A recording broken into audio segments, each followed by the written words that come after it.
We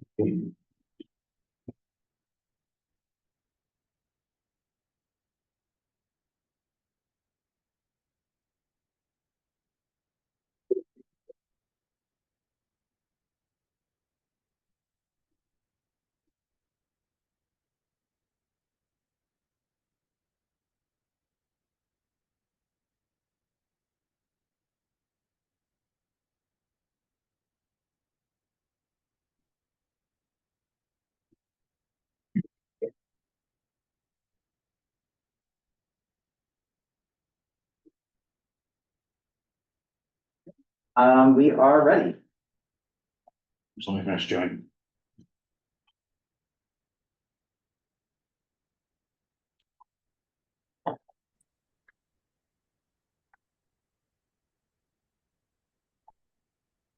Okay, sorry. Welcome to the September 9th, 2025 meeting of the Transportation Committee. My name is Jason Palmwell, and I'm the chair of the committee. Tonight, we are joined by Assistant District Manager Brendan Rupp. Meeting is called to order at 7:02 p.m. As a reminder, New York State law requires that all committee members who are not able to attend the meeting in person have their cameras on and their first and last names displayed when the time the meeting is called to order until the time the meeting is adjourned. Members of the public who are attending virtually, you can raise your hand. You can raise any questions or comments that you have to the Q&A feature of Zoom. Members of the public who are here in person, you can raise any questions that you have. There's time following committee discussions. We will field questions from the public. Maya has agreed to take minutes. Thank you very much. We will now take attendance by roll call, and Brendan will conduct a roll call for attendance. Committee members, I will call your name. Your name is called, please say present. I will announce if there is quorum. Michael Cohen. Present. Steve Dismant. I don't see. Maya Donahue. Present. Brock Friedman. Present. Jason Fromowitz. Present. Eric Goldberg. I also don't see. He's outside. He'll be in soon. Okay, sounds good. Anna Pisior. Omer Qureshi, please correct me. Qureshi. Qureshi. Okay, you're present. Miriam Rupp. Here. Larry Shire. Here. Gabe Turzo. Yeah. Jerry Weinstein I am here. and David Wood. Yeah, but we have a quorum. All right. Thank you. The agenda for tonight's meeting was distributed ahead of time by the board office and reflected on the screen before you. I will propose that we make a amendment to the agenda and remove item number 3 as the applicant has not responded to our requests to attend. Michael. I would also like to say about number 3. I looked at it on Google Maps. I'm not sure if it's still up, but I think there might be some scaffolding in front of the building there. On the street, it's like one building and there might be like scaffolding in front. I don't know if that would create an unsafe or inaccessible condition in front of the bus stop, but I think that if it's there, it does, because it looks to be around the whole block. Got it, thanks. And me and Brendan were just discussing, we want to discuss next steps with this applicant, given that they didn't attend, and if we want to add this back to the agenda. So my proposal is we take it off the agenda for tonight, we potentially put it back on the agenda. If we want to take depending on if we want to take a position on their application, given that they weren't present, but yeah, since they're not here tonight to discuss it, we also don't have DOT. I think it's appropriate to remove it for tonight. There's no objection. And which one? Number 3. Number 3. I do have a comment. Yes. The letter that came from DOT was confusing because they referenced the M42 bus using the bus stop, and the M42 bus runs along 42nd Street, not 40th Street. So if somebody wants to bring it back in the future, I hope they make a correction to that. We will discuss that ahead with DOT. If we put it back in. Okay, so seeing no objection to removing it from tonight's agenda, the agenda is adopted with the amendment of number 3 being removed. Great, minutes from the June 2nd meeting were distributed ahead of time by the board office. If there's no objection, we will adopt the minutes as drafted. Members of the committee, if you object to adopting the minutes, please raise your hand. All right, seeing no objection, the minutes from June 2nd are adopted and they will soon be available on the CB6 website. Now we will set some ground rules. No one may speak until granted the floor. Committee members who are here in person, if you have a question about committee business or you wish to make a motion, please raise your hand and I will identify you so you can speak. Committee members unable to attend in person, if you have a question about committee business, you may raise your hand through Zoom and I will identify you so you can speak. All committee members, it's extremely important that only one person speak at a time, so the members of the public watching at home can understand what is being said by each committee member. Chat function for committee members present via Zoom. Do we have any? No, the chat function, should not be used for committee business or questions about agenda topics. All such remarks should be made in the record by raising your hand through Zoom. Chat should only be used to alert us to any technical difficulties you are having or stated in writing. Information like an email address that was already stated out loud on the record during the meeting. All right, we will jump into tonight's agenda. Probably also should have taken off number 1, because we don't have, anybody from the Department of Transportation present. So we'll skip that. Brendan? Yeah, one thing I will say is if any of you have any questions that you would have asked Colleen, feel free to email those questions to the board office and we can send those questions to Colleen. So, Barack already raised, Yes. checking on Third Avenue's biking status, which I was gonna talk about in the chair's report as well. Gabe will be here any minute. Very good, okay, thank you.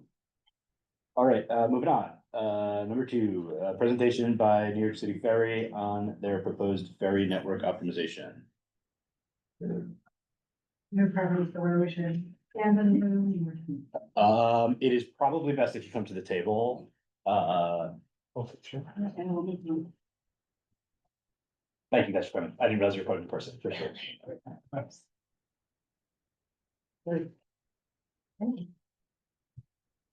Everyone, thank you so much for having us. First off, I want to say we really appreciate the letter that you all shared with us over the summer. It's been really exciting to see how much excitement we've gotten about the optimization process. So wanted to say that before we dive in. But I am Tara Duff. I am our Assistant Vice President for Government and Community Relations at EDC, and I cover our transportation portfolio. I'm Brandy Savitano. I'm the NYC Ferry Deputy Director. I have talked with you many times. Thank you so much for coming. It's very nice to be here. Thank you for having us. For context in the letter, there was I'm assuming we're talking about the same letter. There was a letter that was sent around from the chairs of CB6 and 8 and 11. Thank you. They were asking for the opportunity to provide feedback on this because originally the schedule wasn't aligned to having our meetings to allow for feedback to be submitted before our September meetings. I believe that's the letter you're referring to. That is Just really. make sure, yeah, not everybody had that. We'll go over our optimization process. A lot of this information is a repeat from a webinar we hosted over the summer, but wanted to make sure we formally presented it at your meeting as well. Go into our timeline and then high level go over the proposed changes, but then we have some slides that go into more detail. And then, so if there are questions, we can go into that. So Brendan, next slide, please. Great. So if you are not familiar with NYC Ferry, we are a relatively young service in the grand scheme of New York City. We were first established in 2017. Over the past few years have been building on top of that original East River ferry service, adding additional routes, adding additional landings to the overall system. We've also done a lot of work to improve our service overall. But we have not had an opportunity to really rethink how we can best activate and reactivate our entire system to serve our riders. So we've been sort of building one piece over another, but this is the first time that we're really taking a look at the whole system, thinking about how we can recreate and make new connections within our existing system that are supporting our riders.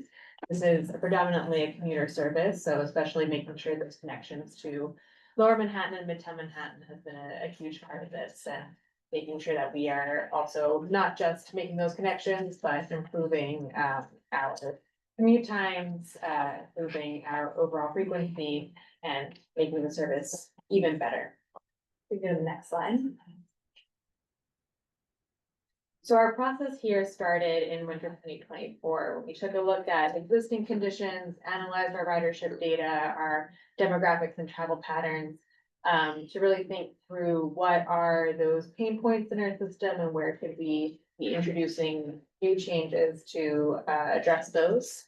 Then over the spring, we drafted our network proposals. This was based off of our analysis, but also what we've heard over the years from communities, from our rider surveys over the years to think through what are the ways that we can optimize our current system based off of what those pain points are and what people are asking for. So the proposal that we came up with was based off of all of that. We introduced this, I want to say it was July 14th of this year, which kicked off our public feedback process. So our main mechanism for collecting that feedback was a survey that we had distributed to all of our riders. We sent it to elected official and community partners as well to get the word out. And part of the reason why summer is really key time for engagement for NYC Ferry for us is because it's when we see our highest ridership.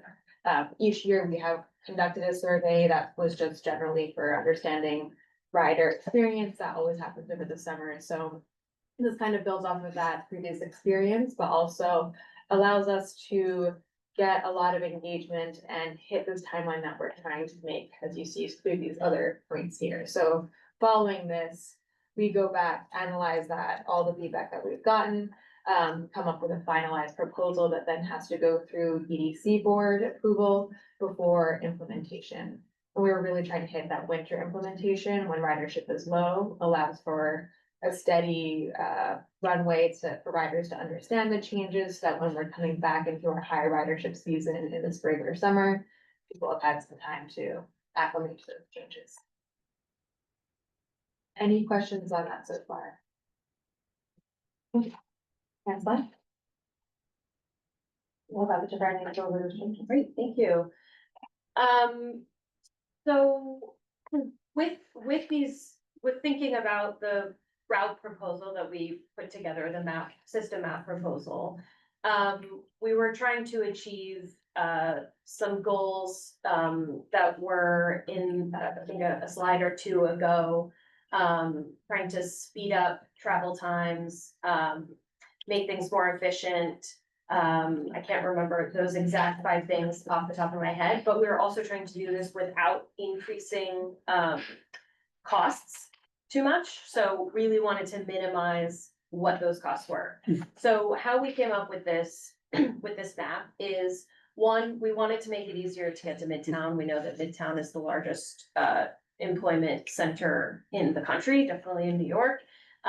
We saw almost as many boardings in Midtown in 2024 as Pier 11, even though Pier 11 has 5 routes and Midtown only had 4.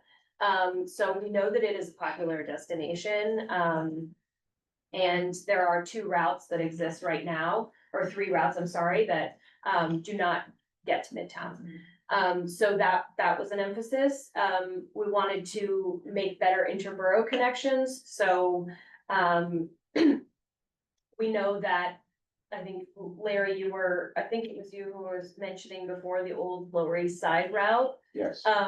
One of the things that we saw with that route is that people were not using it to go from Wall Street to Corlears to Sty Cove to Midtown. They were using it to get from Long Island City to Midtown and Lower Manhattan. And so that like interborough connection was not really happening. It's mostly happening when people are crossing the river. And so we wanted to emphasize those connections. We also tried to make more space between stops. So one of the things we see on the East River route, in the South Brooklyn route, is these routes are very long. They have 7 and 8 stops on them. They take a long time. The South Brooklyn route has the most stops, and I think it takes the longest. The East River route, when it started as East River Ferry, took 30 minutes to go from Wall Street and make all the local stops to 34th Street, and now it takes almost an hour to make that whole trip.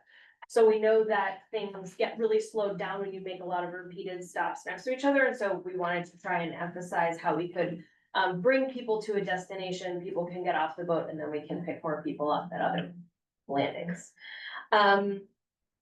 And more direct routing. So we know that transfers are difficult, partly is because we don't have enough boats or enough money to really run the service, you know, as frequently as, say, the subway, obviously, or even buses. And so making those transfers can be difficult, and so trying to create routes that are getting people to places that they wanna go. So we can go to the next slide. Michael, do you have a question? Oh, yeah. Michael? Michael? So I saw when I look at the plan. And I was thinking, you were saying you don't have enough boats to provide service frequently as the bus. Well, I was thinking about like, I saw you had a plan to create like the East River route. I thought you had planned to create express service on that route. Will that reduce the frequency of the ferry? It will not, so I wouldn't consider it express route. What we're proposing is splitting the East River route into two. And so more like skip stop service, except that it will be two separate routes. Or it would be if enacted. So both of those routes would go Wall Street, Dumbo. And then they would hit one of the two, Brooklyn and Queens locations and then go. But with that, we would, be keeping the frequency about the same, so. Thank you, and I also want to ask if you have any plans to implement like contactless payment, like with a credit or I've heard debit you card? talking about that. Can I address that at the end? Would Thank love to you. answer that question, because yes, definitely. Okay, great. So we can move on to the next. So these are the two maps side by side. On the left, we have the existing route, which is what we operate today. So we have 6 routes, including the seasonal Governor's Island shuttle. That just runs summer weekends. And on the right, we have the proposed route map. So what you see here are 4 changes that we are proposing. Going from left to right on the map. We have the St. George route change proposal, which is taking the existing St. George route and connecting it to Bay Ridge, Atlantic Avenue, and Wall Street. I'm gonna stand, is that okay? Please. Great, so this is, the existing St. George route here, we're proposing, connecting it to Bay Ridge here, Atlantic Avenue, and to Wall Street. So what this does for St. George and Bay Ridge is it, gives this connection that both of these communities have been clamoring for a long time. It connects St. George to the rest of the system, where previously it was really, really hard to transfer.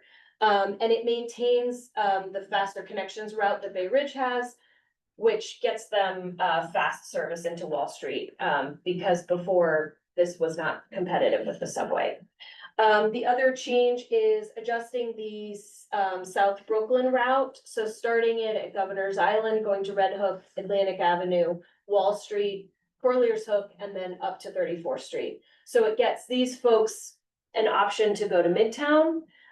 It actually increases the frequency here because it's not so long a route anymore, because we take Sunset Park and Bay Ridge off. And it gives more opportunities for people to go in different directions. As we mentioned before, the other proposal was splitting the East River route into 2. So that you're not stopping at every single one of those stops, and so you're having a faster travel time. And on a route where we're frequently seeing that people are left behind at these stops because there are so many people getting on, there's more capacity there. And then the last change that we're proposing is combining the Soundview route and the Rockaway route into one route here. And what this does for us here is, before, Rockaway riders would get off here and they could try and transfer or not. But now they could go up to Stycove, East 34th, East 90th, all the way up to the Bronx if they want. So on a route where we see a lot of really great ridership coming from here in the mornings, there's not a ton of ridership going up. And so we're hopefully balancing out a little bit of those more empty boats going up and giving Rockaway and Sunset Park riders options to get to Midtown. We don't have any changes planned or proposed for the Astoria route. And And so that is the map that we have proposed. I think we've got another slide here. Can I ask you about what's Yes. not been mentioned, the weekend service? Oh, yes, so on weekends, we would still plan to run seasonal Governor's Island shuttle, and that's really just to manage the queues and the really large crowds that we see going to Governor's Island. So that would remain. The weekend service, we would still have to add additional service from Wall Street to Rockaway because there is such demand for that service, and we know that if we didn't, you know, the So- rest of the route would get really congested. So what was confusing to me was whether this summer beach service was supplemental to the Throgs Neck to Rockaway route. Correct, it is supplemental, and it would be similar to what we do today, which is, we add more service on the Rockaway route today. Would these be the reserve, what they're calling it? Rockaway Reserve, yes, the more expensive ticket to reserve a seat. Yeah, I think we would definitely still be doing that. I don't think that extra, like supplemental service would be all reserved, Okay, but got a fraction That of would be it, a portion. for sure Okay, would be, yeah. Thank you, go ahead, Michael. Yes. If not, the reserve service, I noticed sometimes what happens is that you have like, sometimes like, one time I was waiting for the ferry. And there was, sometimes the whole boat is reserved, the whole thing ends up being reserved, you're waiting there for the ferry. And you see that like, there's a lot of people, you're coming back from the Rockaway Beach shuttle. And you see that there's a lot of people waiting for it, and you're waiting for it too. And there's a line that says reserve, a line for everyone, and everyone else gets to go at the back of the line. You have one ferry boat filled with the reserve, and then another ferry boat, and then you trade for 3 boats before you have one that you can get on. So we have, with the reserve, Rockaway service, some of the boat is reserved, so you can reserve it in advance, but none of the boats should be fully reserved unless it is the Rockaway Rocket, and that is the service that's from Long Island City in Greenpoint. Those you can't get on unless you have reserved a ticket in advance. And there is a Rockaway Rocket that goes back to Long Island City in Greenpoint, where you do have to have a reserved ticket. But the rest of the Rockaway route, I think it is 100 or 150 of the 350 passengers you can reserve. And then, yes, the rest is, you know, you can use discount tickets, you can use 10-pack tickets, you can use, other tickets. But what I'm hearing you say is that there are still capacity issues sometimes. Like, if you're like, the boat has 50 people, and you have a line of 80 people, and 30 of them have the general tickets, 50 are reserved. Can the boat just go with just 50 reserved, or? The Rockaway Rocket, that goes to Long Island City and Greenpoint, if it's leaving, Rockaway and there's only 25 reserve tickets that are purchased, then that's what they'll take. They'll go with 25. Thank you. So, I think this map is great, and I definitely support it, but, I can see it with the map getting better, that I expect the ferry ridership to increase. And you were talking about people getting turned away in boats. Can you talk about the capacity of the ferry, what it is now, how many people are getting turned away, what do you expect in the future, the increased capacity? 'Cause, I mean, it's clearly a better map. Well, we appreciate that. Thank you very much for that opinion. So we have 2 size boats, 150 passenger and 350 passengers. We have 15, 350 passengers, and the rest of the 38 are 150s. So our routes is a mix of both, and we program the larger boats when we know we're gonna have more capacity. What's great about the flexibility that we have and the current contract that we have is depending on the staffing, you can have a 350 that's scheduled for 150 people, 299, or 350. And so that allows us to pay less when we know we'll have lower ridership by only staffing the amount of people we need for 150, but to go up if we need to increase. And so that's what we see, like today on the Soundview route, we're running 299s on 2 of the 3 peak vessel boats. And that really means that no one is left behind. On the East River route, we can't run 350 passenger boats. One, because there's already so much dwell time with how many people are getting on board. So it takes a long time to get on the boat. If we increased it, it would take longer. But also Hunters Point South is a landing that predates NYC Ferry and can't accept 350s. It's too small. And so we can't run larger boats on that route. So the reason that we have proposed breaking that up and eliminating some of the stops during peak times at least is so that there's more room for people to get on because you're not stopping. We do anticipate that this plan will increase ridership. We are optimistic that by 2028, it could increase by 1 million riders, which would be great. But yes, I mean, that's something that we're always watching is like how and when are people left behind? We see it frequently on summer weekends on East River, which is one of the reasons why we want to address it. But where we really hate to see it and where we really feel that it's important is when it's happening on AM peaks because people are trying to get to work. And so we see it happening maybe once a week at Greenpoint where, you know, the boat has filled up and people are trying to go to Midtown. And so we think that this plan will better use the resources to mean there's more capacity and hopefully it'll give us the flexibility too. If like ridership goes even more bananas, then we have some flexibility to adjust.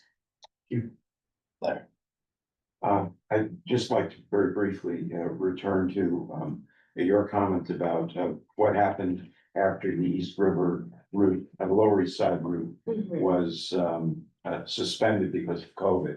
And you put Stuyvesant Cove, my home stop, on a different trajectory.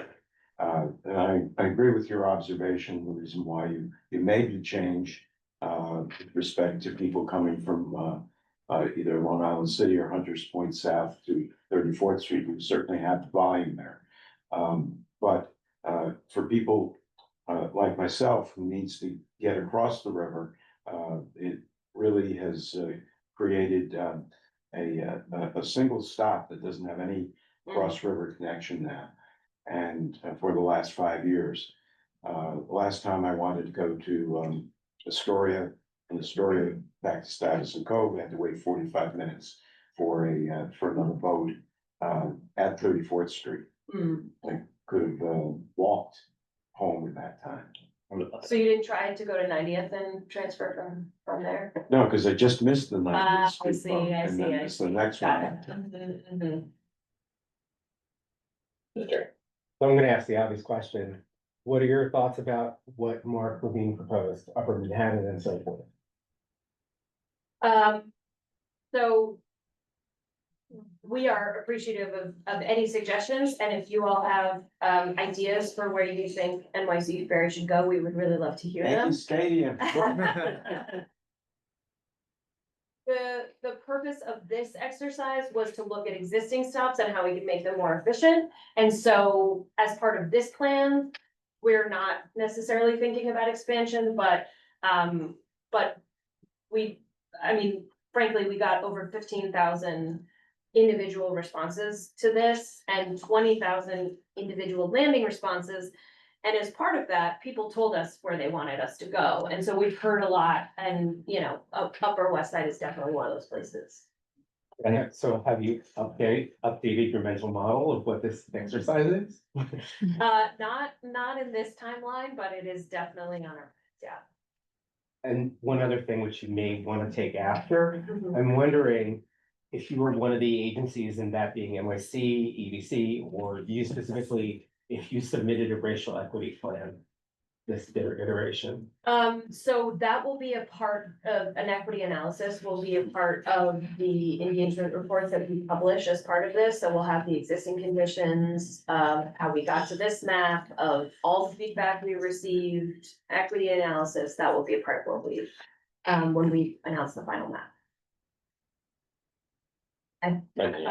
Yeah, so, hearing you talk about the, like, difficulty of transfers and hearing Larry's story about waiting 45 minutes to transfer, makes me wonder, whether, like, in the midst of this network redesign, whether you all are looking at schedules to see how to time things so that at key transfer points, people may end up waiting for less time to transfer between votes. Certainly. So one thing, even though transfers are hard, one of the things that comes from this map is if we are to split the East River route into two, what happens is because of Wall Street to Dumbo, which is a very popular link, is that, you know, very short trip. In peak, weekday peaks, you get a boat every 12 minutes going between Wall Street and Dumbo. And so, for example, for people like, one of the changes was the South Brooklyn route, we took Dumbo off of that and brought it up to East 34th Street instead. One of the reasons for that is because Dumbo is very crowded. And so, while yes, transfers are not like the best option, and we prefer direct routing if we can, that's a great example where that actually might be a very efficient transfer because that is so frequent. And so that was something that we thought about. I will say, like, I have really wanted, I talked to our scheduler about this. I was like, can we, you know, figure out, I don't know, how we can try to facilitate some of these things. I mean, what we would end up having to do is add a lot of time to both of the routes where you're trying to transfer. You either have to have both boats coming in at the same time to make that, you know, happen, or you have to have one coming in after the other, and so then you can transfer in one direction but not in the other. And so it becomes very complicated, and one of the things we heard from people is they really value frequency, and I think with scheduled transfers like that, your frequency has to go down. And so, I think, you know, it's complicated and I would love to see it happen, but I think that's why we tried to route the way we did. Good to know. I'm not in charge of. Yeah, a quick question, just based on all this. Would you entertain building like a predictive chatbot that would ask somebody if they're planning a trip? And then push a real-time update, like you're 5 minutes out, could you do Long Island, Astoria instead of Long Island City? Because literally I missed Long Island City, hopped on the Astoria and then bike where I needed to go, like for Noguchi like 2 weeks ago. So I was in that situation where I'm like, I'm getting here, like. They do have a trip planner, which, you know, gave me the information that Franny was, talking about with respect to, coming. Yeah, but I'm Astoria. speaking a little more robust, Yeah, where. I mean, that's you're gonna interesting. miss it. We have not thought about that, and that's an interesting thought that I'll bring back to our app developers. Yeah. Michael, go ahead. Hey, I was looking at the map just now, and I'm excited that you put you send the Rockways, the Barry Rockway, eliminating connection at Wall Street. But I also want to know about the ferry to Staten Island. Is it possible you could extend it to more parts of Staten Island? We have heard before and we studied before other parts of Staten Island. I think that, you know, that's kind of the same idea with the Upper West Side, is that wasn't something we looked at for this exercise, but it is something we have heard before. And we have looked at before, and, you know, there are some interesting ideas out there, certainly. During the summer, I Yes. think, Sorry. oh, sorry, Jason, go ahead. No, no, go ahead, Dave. During the summer for the Rockaway, route, I could see folks filling up the boat at Broad's Neck and no one else being able to. Yeah, we have the same thing that we're, yes, totally hear you on that. I think, we have been talking through how we could mitigate that, if that is, you know, reserving at a regular price, but you do have to have a reserved ticket in advance or something. I don't know what that looks like, if it's just frequent enough boats, if it's, something that we do regularly today is on summer weekends with the regular Rockaway route that goes Wall Street, Sunset Park, and then Rockaway. We have an agent at Sunset Park who says, I have 40 people in line. And so when the boat boards at Wall Street, we don't board 40 below the maximum. And so we know we have enough room to let those 40 people on. And so it could be something like that. It is something we're gonna have to look at and like, look, you know, we'll have to figure that out, but it is on our radar. Can we get a rocket? I'd love to send the rocket everywhere. We are, you know, it is paying for itself, but like just barely. So, yes, we'll continue to look at rocket locations. Claire again. I'd like to ask you about something you mentioned that you're going to talk about later. And if you are going to talk about it later, but you know, of the services relating to the means of payment. We can talk about that now. If you have slides on it, let's. No, we don't, Okay, but yes. I heard your conversation earlier, so what I will say is, we are not adopting Omni. So we will not have the same technology that the subway and bus have, but we are planning to implement a tap and go system. So it will. You know that CAT did that same thing. I know. Yeah, And but they they use went the with same- Cubic. They use the Yeah. same company. No, I know, but it's, yeah. So our goal is you will be able to buy a discount pass at every ticket vending machine at every landing. If you are a tourist or an infrequent rider, or you just, you know, like paying the full fare, whatever it is, you can tap your fare media on your phone, on your credit card, whatever it is. We'll still have the app. You could still buy 10 packs on the app or on the ticket vending machine. But hopefully it will make it a lot more user friendly for first time users, for discount users, certainly. And so that process is in the planning stages, and I'm hopeful that in the next year or two, that's something that we're actually seeing.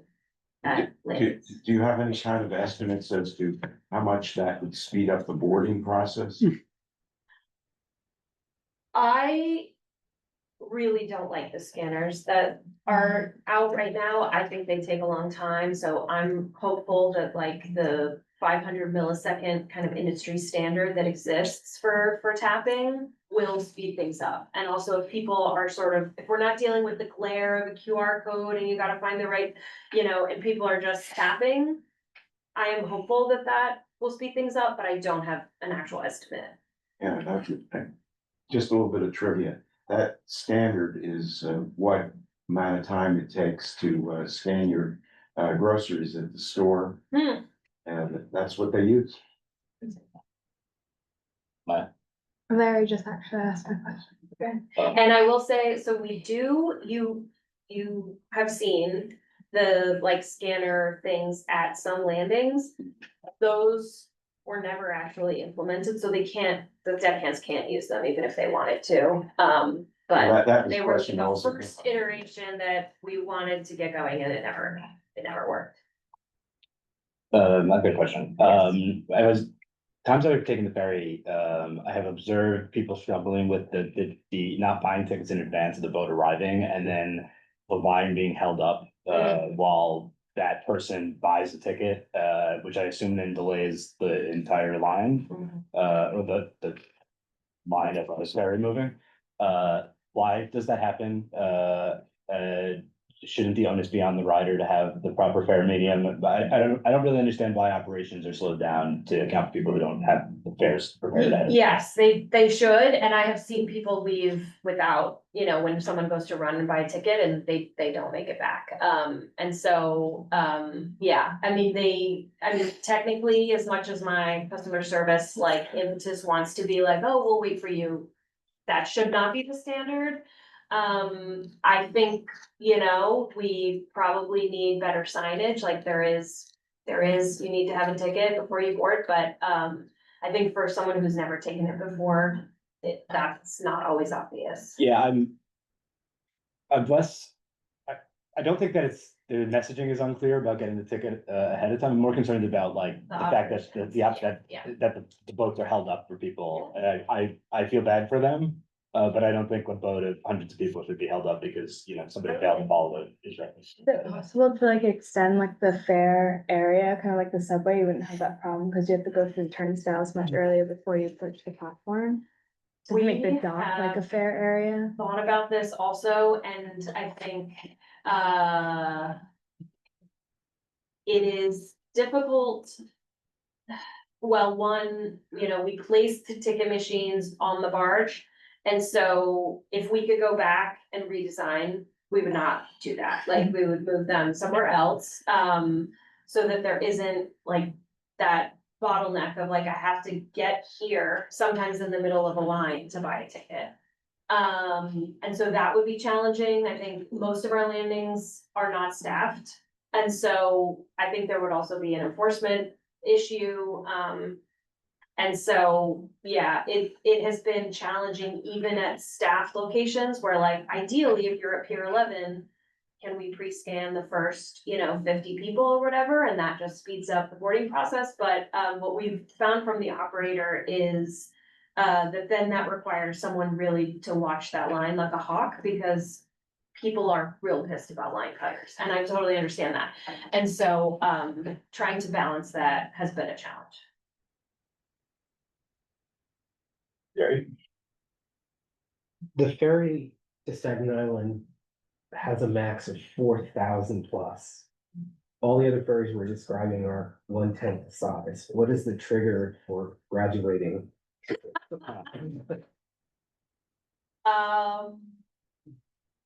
Maybe if there were no subways or, other ways to get in between boroughs, I think.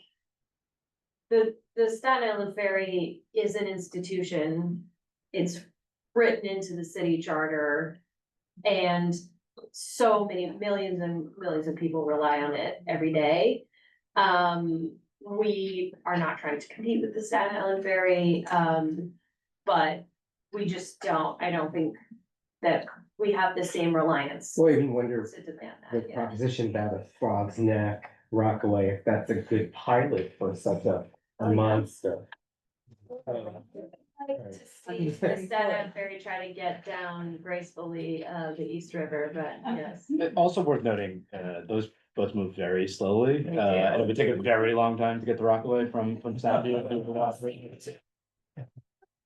Sometimes you just have the ride. Right, right. You wanna wait on the dock or do you want to have a Right. luxurious long ride? Interesting. I'm just talking to you. I just wanted to ask you first, did you mention a date by which you might be able to pull together a tap and ride feature?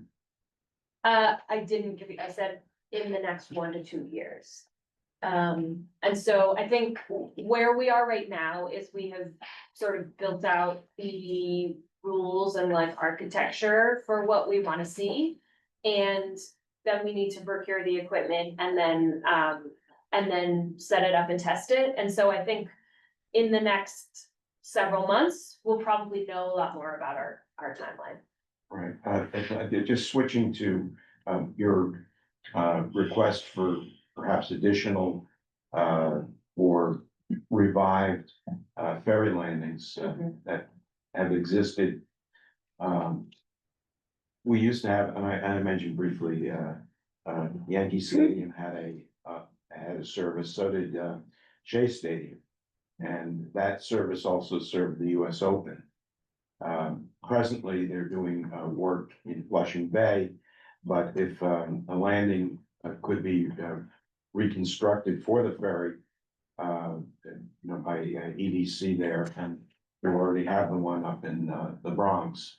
That would be a seasonal service, like the Rockaway service that maybe you could charge a premium for. Yeah. And could prove popular. You know, C Streak is running a service from Staten Island. Highlands to our landing in Staten Island and then to City Field or to Flushing. But it's like $100. Yeah, yeah, and that's because that's what they need to charge to make, you know, but, That much longer distance in travel. yeah. I mean, I think that would be a very, yes, but yes, and they're using a dock that we could not use, cause I don't believe it's ADA accessible and like. This is my It's point. a different, No, but that's yes, what we need to see. City Field, I mean, they're, Yeah, because getting to the 7 is a little difficult as Mhm. opposed to like to get to Yankee Stadium is more option. Well, they built a stadium, and they built a landing at Yankee Stadium and, the location in Flushing. Oh, yeah, is I'm gonna cut you off. Phillipsburg, Marine. How about the airports? the airports are definitely on our radar as well. I will say that, you know, we have looked at them before, Port Authority has looked at them. I don't think that we, you know, be able to run.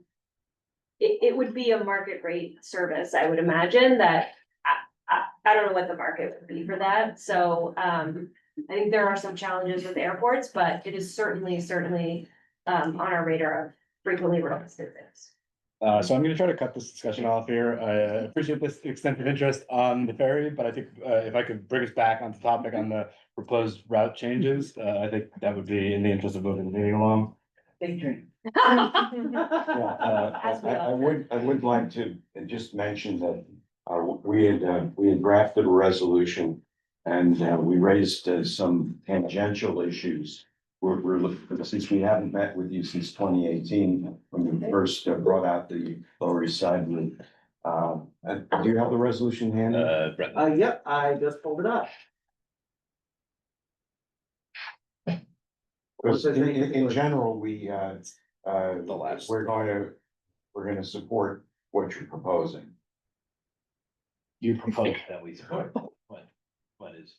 Well, I put it in the draft resolution. It has to be Well, voted I think just the Omni is the only. decision. Brendan, if you go to the next resolved, is where those other concerns are, on the next page. No, I just had the, no, I had the thing about the queuing, that was the first result. Oh, I'm sorry, sorry. All right, so the first, item was, and I believe you're probably doing this, reorganizing the queuing of passengers who are waiting to board at 34th Street and communicate more precisely when and how they should board the boats which arrive.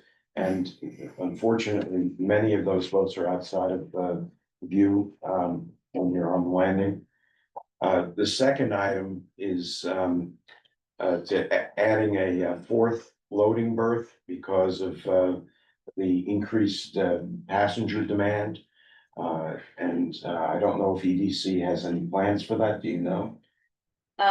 We are aware that 34th Street is congested and yes, we are looking for short and medium term ways to improve that, both from the queuing perspective and the slip cuts. Okay, now let's move on. Now these relate to the comfort and convenience. And Barack brought up something that we've frequently over the years mentioned, mostly in the Land Use and Waterfront Committee, about adding a bathroom at 34th Street Landing. But this first came up when this was the design for the landing was brought to the committee. And we still asked for it, and that's why it's here. The following one is There, can I ask real quick, before we move on, I wasn't around when that discussion was happening, but I vaguely remember, that there wasn't plumbing in place, to running to the ferry landing, was that?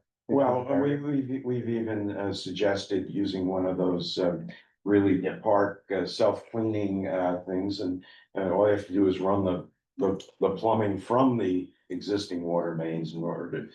But I don't think, is there nothing on the waterfront, was my understanding to allow for that? That was what was explained to us at the time the ferry was built, that it hadn't been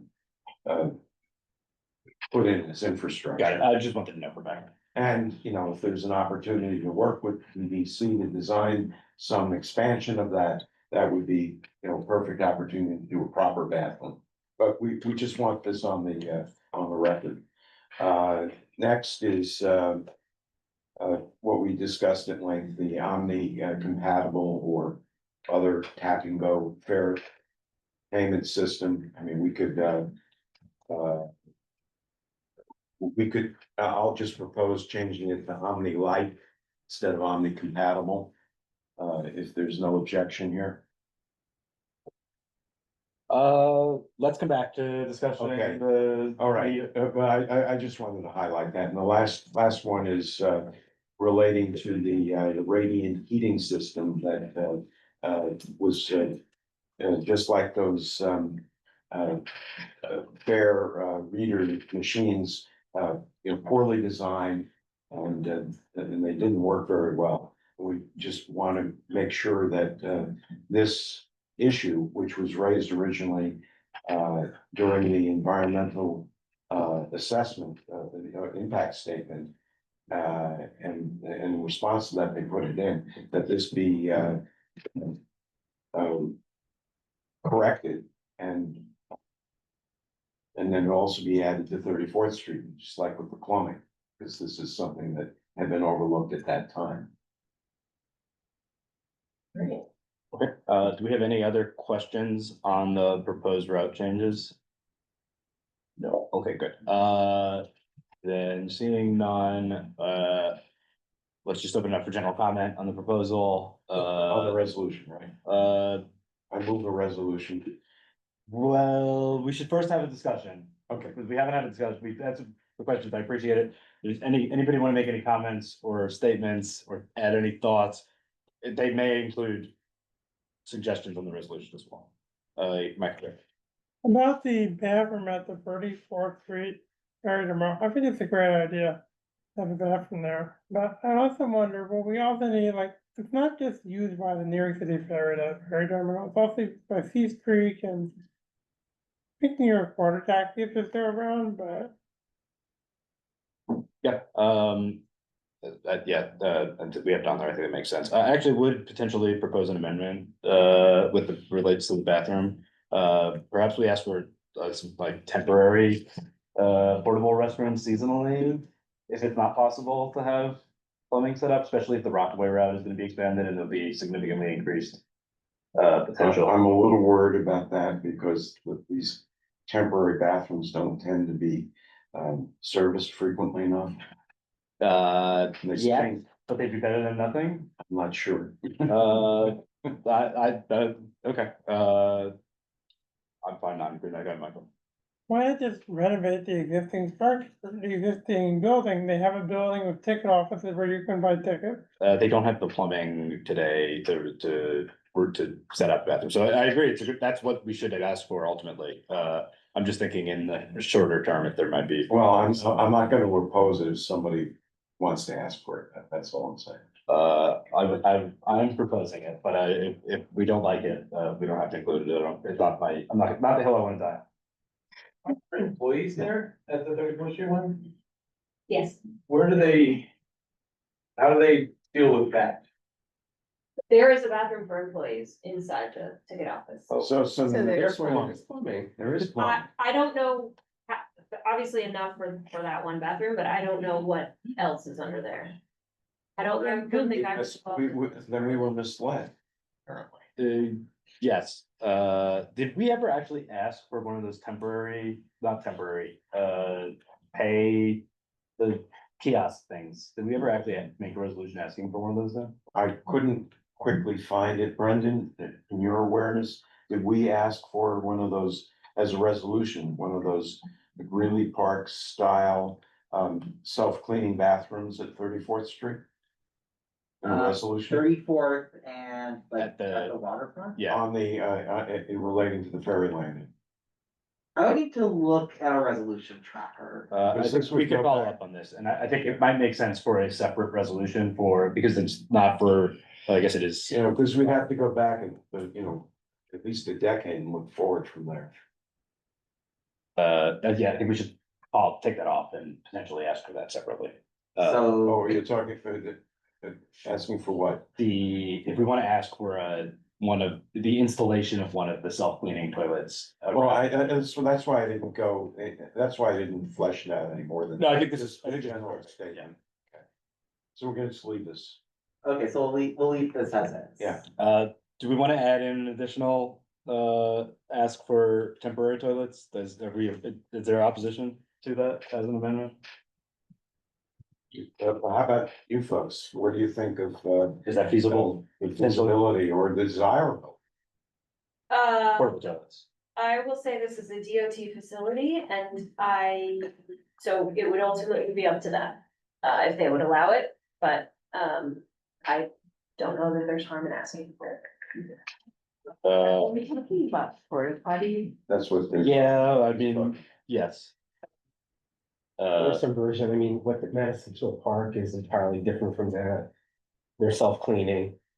Each usage. But you need But plumbing. those are more permanent. Yeah. I'm thinking just like Yeah. a stopgap measure, because there's nothing there today, we're potentially gonna see significant increases in ridership. Yeah, I mean, the ferry. particularly in the summer. Single bath, but. This is also true. Better than nothing, but the ferries do have. a bathroom. Okay, I'm gonna drop the amendment because it doesn't seem like it's a popular suggestion. Okay, great. Any other comments? Maya, you wanted to mention something about 63rd Street, I think describe that's- that. Yes, if we were going to talk about like proposed ferry landing stops within CV6, I think around the Haskell Park, where they just built that out, it connects to the Greenway, and there's already train connections there in the M15 bus for people to go, like the Bloomberg building is up there, so if they work in upper Midtown. Although I wouldn't actually propose this for this resolution, because I don't think it goes with what your presentation was But saying. I just want you to be aware that this is the site of the old Pan Am heliport until 2001. So I agree that I think this would have been the appropriate place to ask for that. I'm open to having a further discussion on that, although I have my opinions on the proposal, but we can save that for that discussion. Love it, I love it. Any other comments? Gabe? Very minor, but do we wanna maybe strike the line deliver warmth to shivering passengers? Yeah, it's a bit, This is for discussion. This is for discussion. But they will still be shivering, but we don't have to mention. it. Yeah, I mean, it's just gonna be full board, I'd rather just clean it up here so nobody brings it up. That's fine, that's fine. Yeah, What are we doing? Deliver warmth, take out the two shivering, deliver warmth. Well, how about deliver warmth? yeah, take out to shivering passengers. Although, I mean, that's kind of, that's also a given, when you need it. I agree. Not the formal wording that we normally have for these. I will raise some doubt about that last one, about the heaters. I question that as like an environmental and like efficient use of electricity. Those heaters that were installed only worked for, what is it, 5 minutes? And you had to keep pressing. So there's a button. Yes. Oh, okay. They don't work anymore. We've eliminated the button. You can't turn them on anymore. They're just, I mean, I think unless you have a fully enclosed space, they're not gonna be super. Yeah, and I don't think that any future system would work, except on a timer like that. Got it. But so why were they deactivated? Because They didn't work. They were completely inefficient and, led people to believe that they should be working, but were too high and they didn't turn on and they took like 5 minutes to heat up. So it's not that they're broken, they were intentionally deactivated? Right. Yes, Because they because were they improperly. never really achieved the goal I of see. keeping people Uh. Perhaps, You know, if you go to the Journal Square Transportation Center on the bus platforms or you know, and many other rail stations that you may have experienced. radiant heaters. And those are physically a lot closer to the passengers than these were. yeah, okay, got These it. are up in the sky. All right, I think it's fine then, to say that as was. Okay, any other questions, or comments in general? I'll make a brief comment. I think the Rockaway route expansion is fantastic. I've not found, I'm close to the Sonic Cove spot. Stop. I'd love to be able to take the ferry to the Rockaways from there. It has not made a lot of sense for me to take the ferry to the Rockaways otherwise, because making the connections, as you pointed out, don't really work, and taking the subway down to East 11th Street adds up a lot of time, so, I think it'll be great. I look forward to potentially being able to take the ferry. Very jump onto that, and when I was describing what we were doing at this meeting here, and trying to get some kind of feedback from people, universally, this was an idea that was loved. And, you'll get love from, all of your, customers for having done this. We were doing a bunch of canvassing and I spent a morning at Stag Cove talking to everybody who walked up to the landing. I said, hi, you heard about our proposal? Like, here's a website, whatever. And it was really lovely talking to people at that, I think so. Call the question. A second. Well, we never actually had we still had a motion, but Yeah, I wanted to move for an amendment to, change it, we were gonna Okay. discuss Omni compatible. Yes. Or, Omni like. An Omni-like tap and go fare payment system. Well, does anybody have a different wording that they prefer? I've heard just tap and go. Yeah, Just get rid of tap to pay. Tap and go is a colloquial. Is that right now? That's okay. That's fine. Sorry, you're right. Correct procedurally, call the question. I'm sorry for. I'll second. Correct, yes, okay. Great. If there's no objection, then we'll move on to vote on the amendment. I'm sorry, a vote on the resolution. Brendan, Okay, so when I call your name, please say whether you are in favor, opposed, abstain, or not entitled. Michael Cohen, In favor. Maya Donahue, In favor. Rob Friedman, In favor.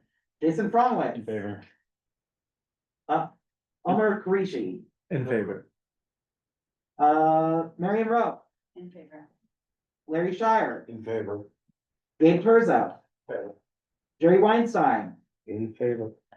With all 9 committee members in favor, this resolution passes. Great, thank you very much. Thank you for being here and Thank you presenting for to us. Appreciate it. sharing this. Thank you. Thank you. and for entertaining all of our questions Great idea. and ideas. And we want to ferry to London too. Hey. Stand on the ferry. What a cruise ship? Thank you. Gonna go to Caribbean too. All right, moving on. We have request for truck loading zone on the east side of Third Avenue between East 34th Street and East 35th Street. We have the applicants, great. Yes. Good evening, everybody. Good evening. Hey, How you doing?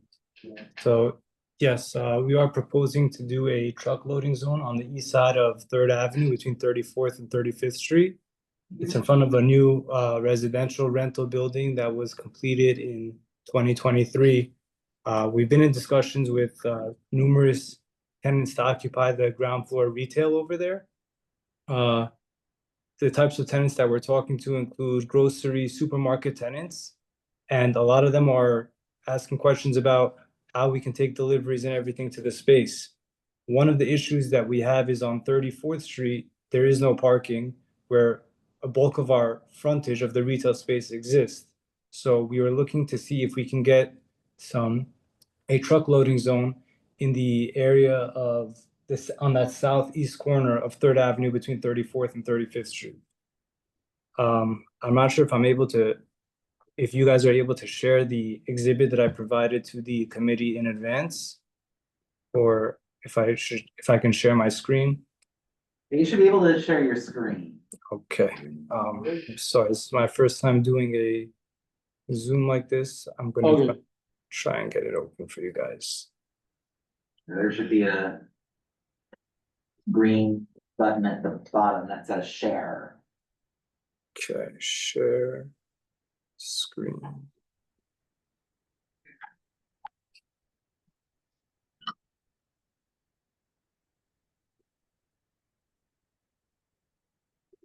So This is a DOT logistics plan that we had prepared in advance.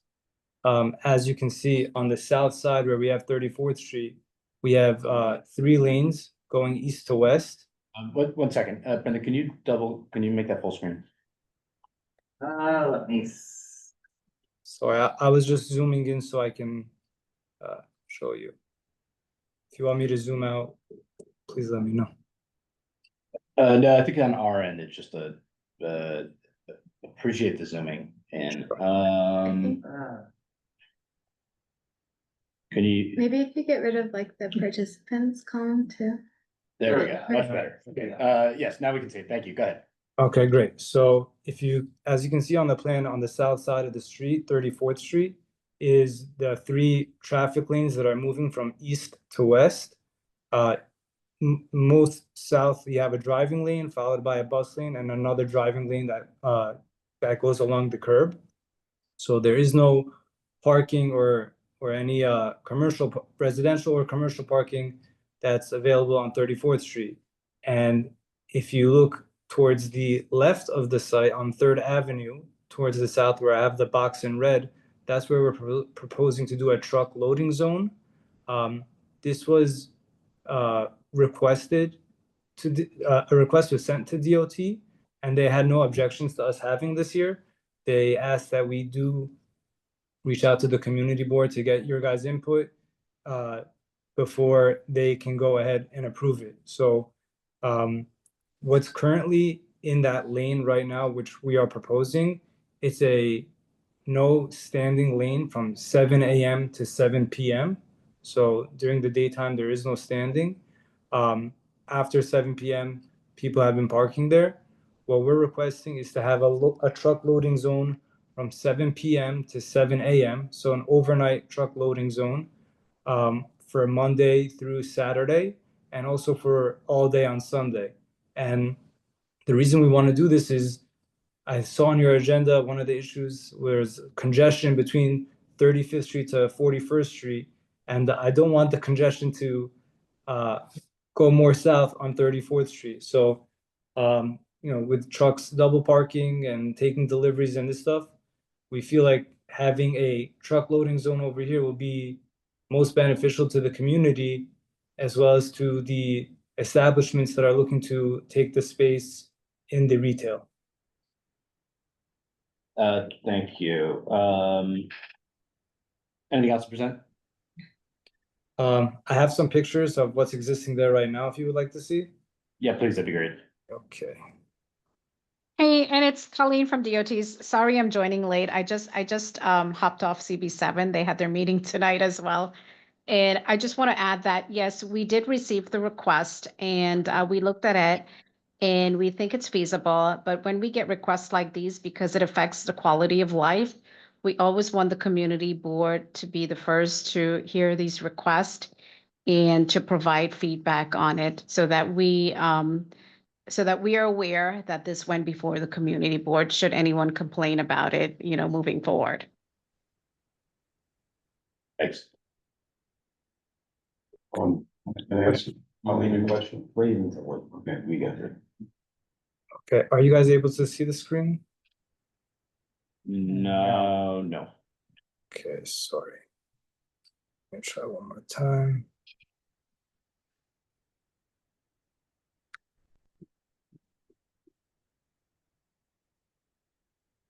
Okay, so this is this picture was taken from the west side of 3rd Avenue looking east. So you can see the 3rd Avenue signage over there with the advertising in the window for where the retail space is. So this is the area that we're proposing to do the truck load to do the loading zone. I'm gonna go to the next picture.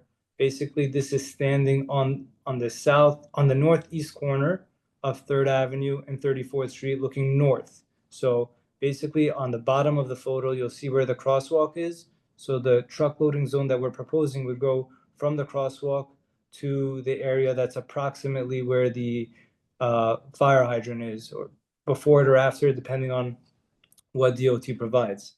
And just to show you what's the existing signage that's there right now, as I said before, it's a no standing zone from 7 a.m. to 7 p.m. So, So that would be maintained and then the addition of the 7 p.m. to 7 a.m. truck loading zone, that's the request, right? so the no standing from 7 a.m. to 7 p.m. is the entire block from 34th to 35th Street on the east side of Third Avenue. We're requesting that in addition to that, there's a truck only loading zone from that area that was shown on the first sheet that I showed you on the DOT logistics plan. Approximately the first like 50 feet of frontage on Third Avenue, where it would be only a truck zone for the hours that DOT stipulated, which I believe were 7 p.m. to 7 a.m. Monday through Saturday, as well as all day Sunday. Thanks. Okay, do we, anything else to present, or should we open up to questions? That's all I have. If there are any questions, please go ahead. Thanks very much. I'll start us off. Just for context, what's your role in the development or? Sure, I work with the management company for the property. Thank you. Appreciate that. Sorry, I should have mentioned that before. Oh, good. Not used to these meetings, sorry. No, all good, thank you. Michael, go ahead. Can you pull up the plans again? I'm sorry, Can you pull up the plan for the site again? The design. The loading zone plan? sure, 1 second.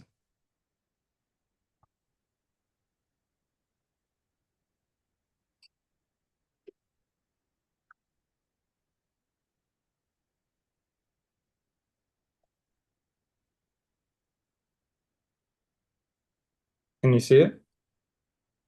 No. No, we,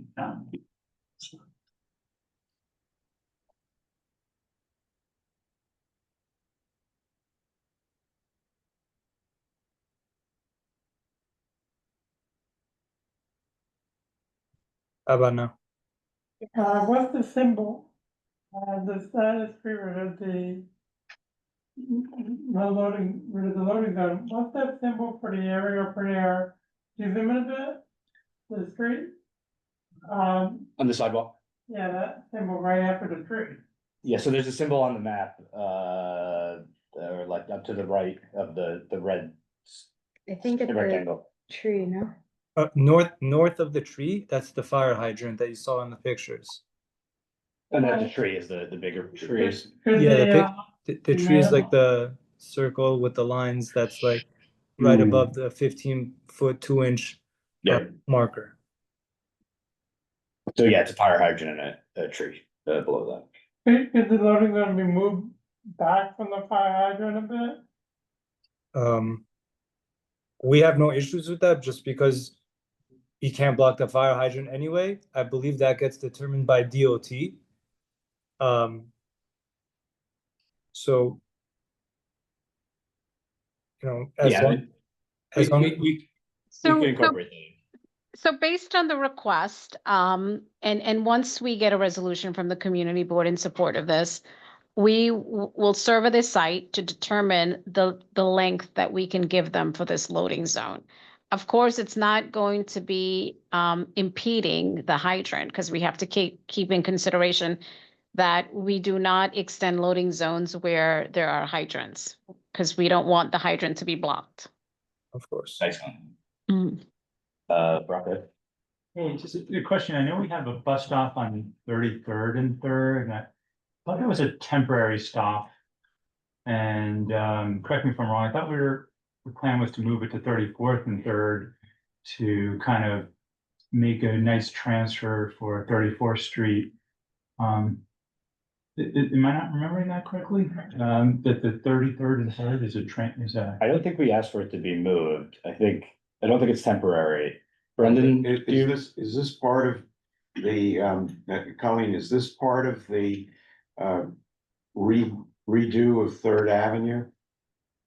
No, this is not part of it, no. No, changing the location of the bus stop? No, it's not. And that's question should be directed to the MTA. fair enough. Brendan, Yeah. you, yeah, and I was gonna say that a few months ago, the bus stop was moved back to where it was before the water main project stuff in the area, which is Third Avenue between East 33rd and East 34th Street, so a block south of where this request. And that's the permanent. That's the location permanent for it. spot. Just wanted to make sure it Yes. wasn't gonna conflict with. Yes. With this. It's, Yeah, I would assume that. Okay, got it. That we do. I have a comment. So I'm generally supportive of this, although I do have a concern that there's no specific business that's currently proposed there. I would personally be supportive of this if there was a tenant in place, a grocery store, a particular need for loading there. But I'm hesitant to support this without, just on the basis of a potential tenant. So Sure. I personally, I'd be supportive of revisiting this, once a tenant is proposed, and I would generally supportive of this in the long run, but I'm hesitant to support today, given that there's not a particular tenant in place. Did you want to respond to that? Go ahead. Yeah, sure. So we are talking to multiple different grocery supermarket tenants that having this loading zone is like a prerequisite that for them for at least to even be effective, meaning we can negotiate a lease with them for 6 months or 1 year. And as part of the lease, we have to deliver this requirement for them. And I know this, getting this loading zone approved, we started the process with DOT about a year ago. It took a little while, I think, for the summer to get on the calendar with you guys.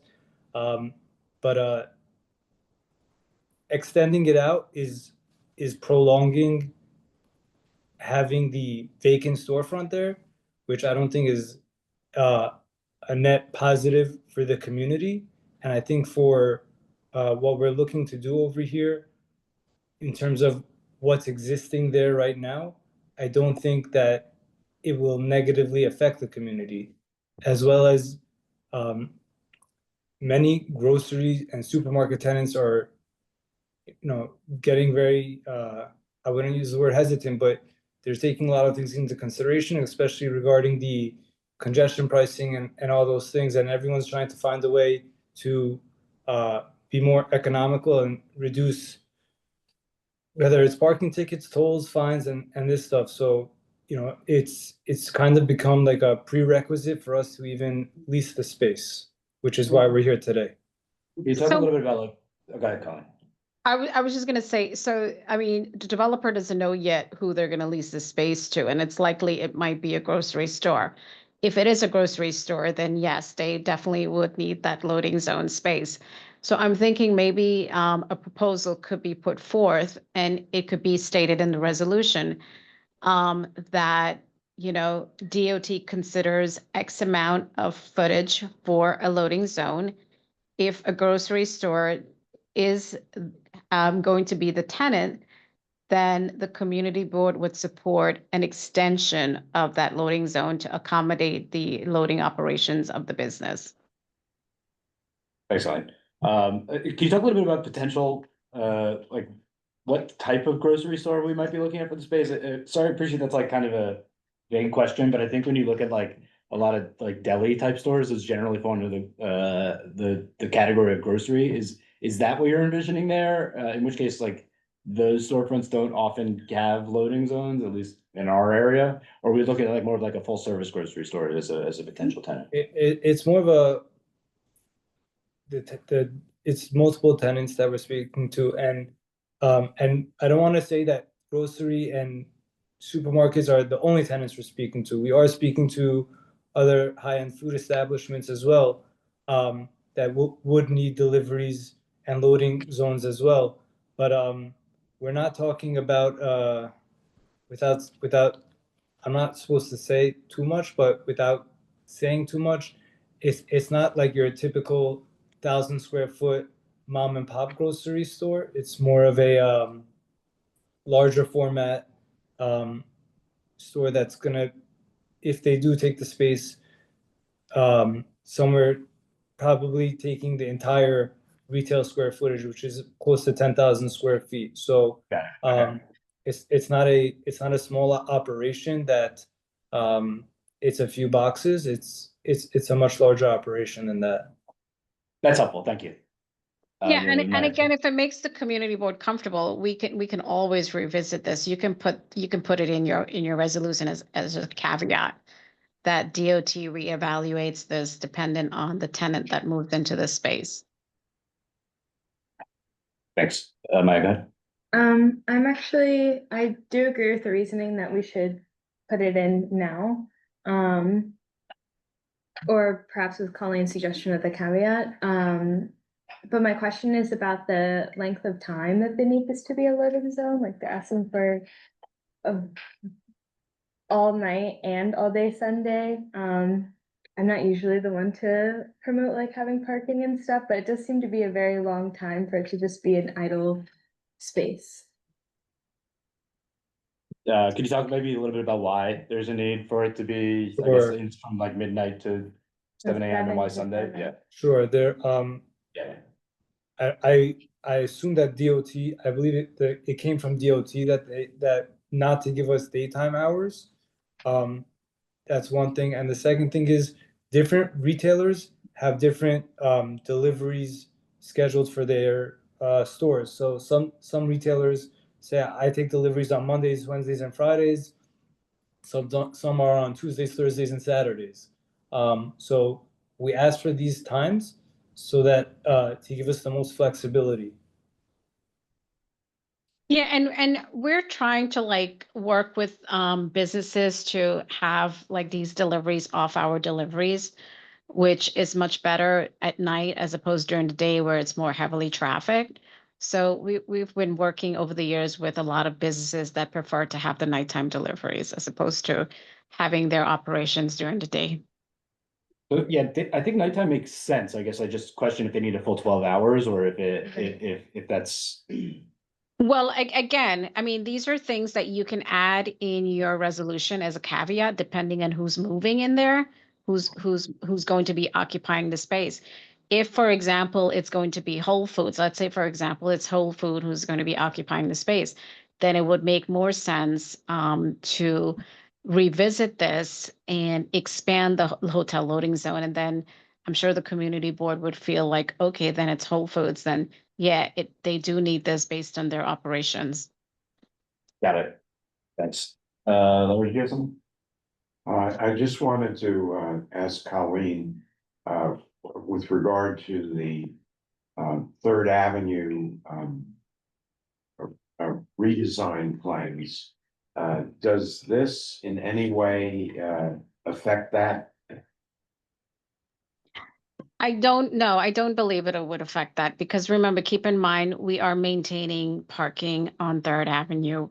We're not eliminating parking spaces, especially commercial parking spaces. And the bike lane was proposed for the other side of the street as well, right? Yeah. Correct. Michael, go ahead. Well, actually, I want to know about would it be possible to reschedule to have the loading zone be considered after the building is completed, after I know who the tenants are? So yeah, I mean, I think that was already addressed in that I share your concern. But it sounds like they're having difficulty securing the tenant without the loading zone in place. So it's a little bit of a chicken and egg problem, I think, here. But yes, I also share the concern that we don't know who the tenant is. Rob. Alex, so if we wrote a resolution that we support the loading zone contingent on the tenant being a grocery supermarket, would that work for you? Can we, is it possible that we can work it with like with a broader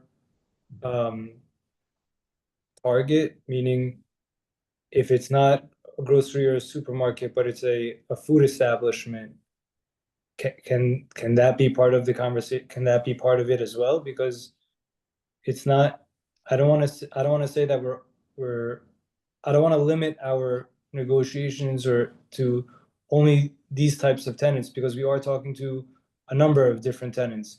The grocery and supermarket have definitely, I would say, dominated the conversation where we're getting the most interest from them.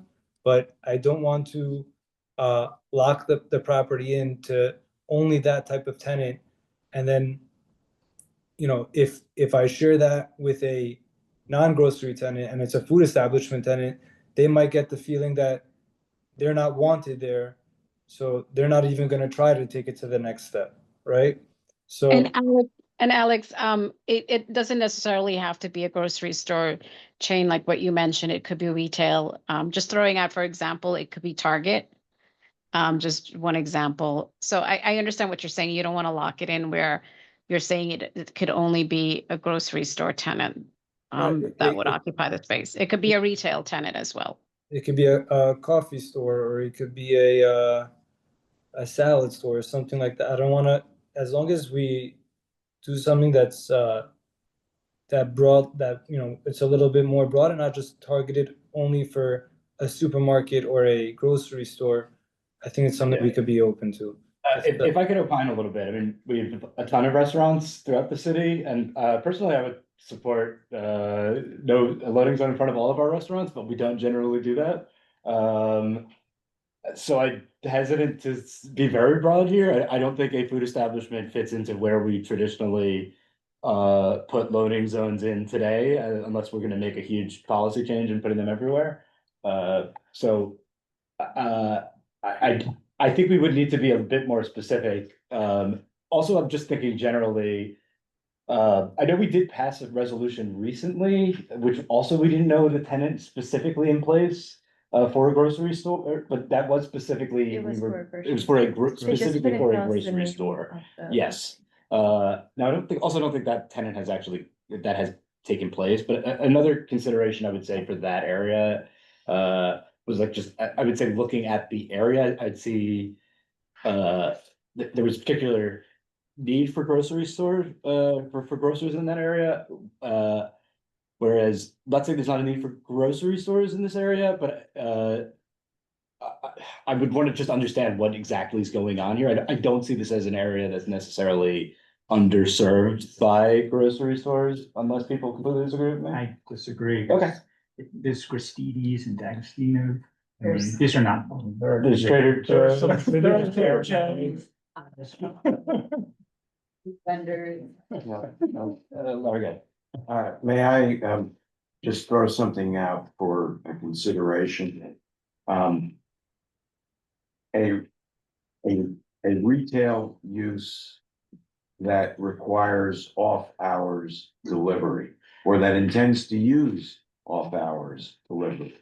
We don't have to specify that it's a supermarket, but we want to encourage off-hours delivery, and so by creating an off-hours loading zone, we'll create a carrot that invites it. So I want to talk about the noise of loading zones. This is something I'm very familiar with, without naming any businesses. I happen to manage a grocery store 3 blocks from here. And you face the possibility of, well, one, being sued by well-to-do tenants over night loading zone. So that's a very real concern, and had the grocery store I manage been constricted by these hours, it would have been put out of business by that lawsuit. If the choice was load, you know, if we were unable to load during the day, we would have to shut down. And just for the context, for the board to know, a medium-sized grocery store is going to spend approximately 4 hours a day unloading trucks. So it takes longer than you think. So, sorry, you're saying it's not feasible to do that overnight, generally? It is. In your it is- view? It is feasible to do it overnight. But I'm saying you're running a risk of noise complaints. By doing it overnight, we should factor in concerns about noise. Yes. Okay, got it, thank you. I just a comment, I agree with you. I have that concern with the like midnight to 7 AM period. I think the like 7 PM to midnight sounds like a fairly reasonable hours for delivery to me. But I agree with you that like having deliveries coming in at like 3 in the morning, may not be desirable by people that are immediately next to it. But we should also consider the fact that we want to encourage overnight deliveries because they, which Colleen was bringing up, is the congestion pricing encourages it and, Well, better for congestion. the hour of 9 o'clock, which is the witching hour for congestion pricing, might be a start time.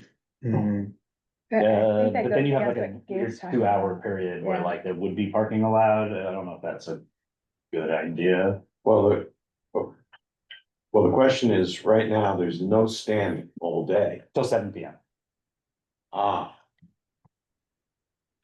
Well, we could make it no standing till 9 p.m. I mean, that could be That's adjusted. possible, yes, we could look at that. Okay, other comments or thoughts? Rob?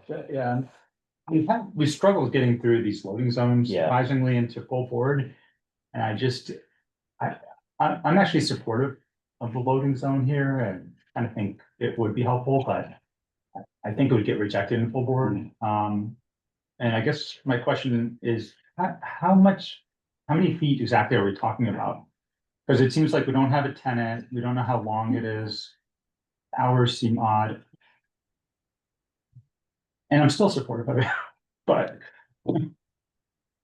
I So think, how long would it be? How long? I think depending on where DOT restricts us based on the fire hydrants that's existing over there, I think it ends up being about 25 to 30 feet if I were to guess. You're gonna be restricted by the crosswalk too. You can't be unloading into the crosswalk. No, that goes without saying, of course. So I think it ends up being about 1 to 2 parking spaces. I don't know if that's what you were trying to determine by your question. Well, I just know we were gonna get asked that at full board, so I don't want it. On truck size. Is that the? Yeah, there's something more precise, yeah. No, that's too small. Like, you're not getting tractor trailers then, right? Are you getting tractor trailers? You need at least like 70 feet to unload a tractor trailer. I think You have a tra- limit on some- a tractor trailer was not In the back. it was not an option at any point based on, the logistics that are shown here at this intersection, especially because 34th Street does not have a parking lane. It's all moving lanes. So I think we kind of knew that getting a trailer wouldn't work, and that's one of the reasons why for the longer hours, it might be more smaller trucks than less larger trucks. So that was also one of the reasons for having it every day of the week. Sounds costly. Yeah. I'm wondering if there's maybe some sort of middle ground here, like, would it be helpful for, I understand the need, I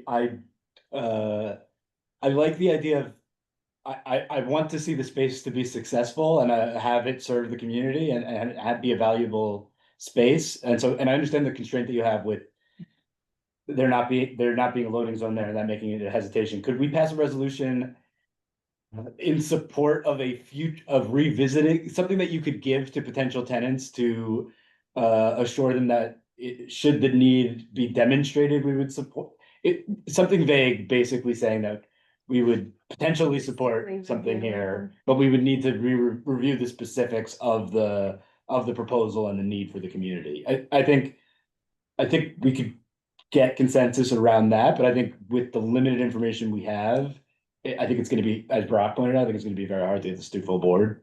And would something like that be helpful at all, or does that do you no good? I think we could realistically do that.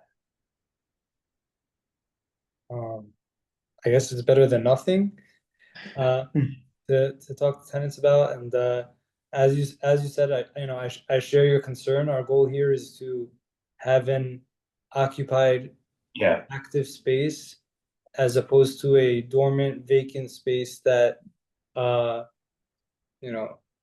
attracts. Right, agreed, and I don't want to stand in the way of that at all, and I understand the constraint that you have there. And I don't think we, as a community board, should obstruct that, and personally, I don't want to see that be obstructed. One other thing that I do want to say is that because of the size of the space any tenant that is going to sign a lease here, it is a large financial commitment that they need to make to the space, especially in terms of their build out and getting the space ready to open.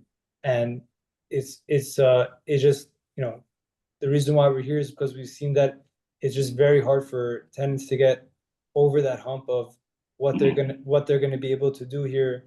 Like, are they gonna be getting tickets 5 times a day because they can't take deliveries and they have to double park or something like that? And I can't tell you that, like, we've had negotiations of, you know, who's gonna be responsible for parking tickets? Is it a landlord or a tenant responsibility?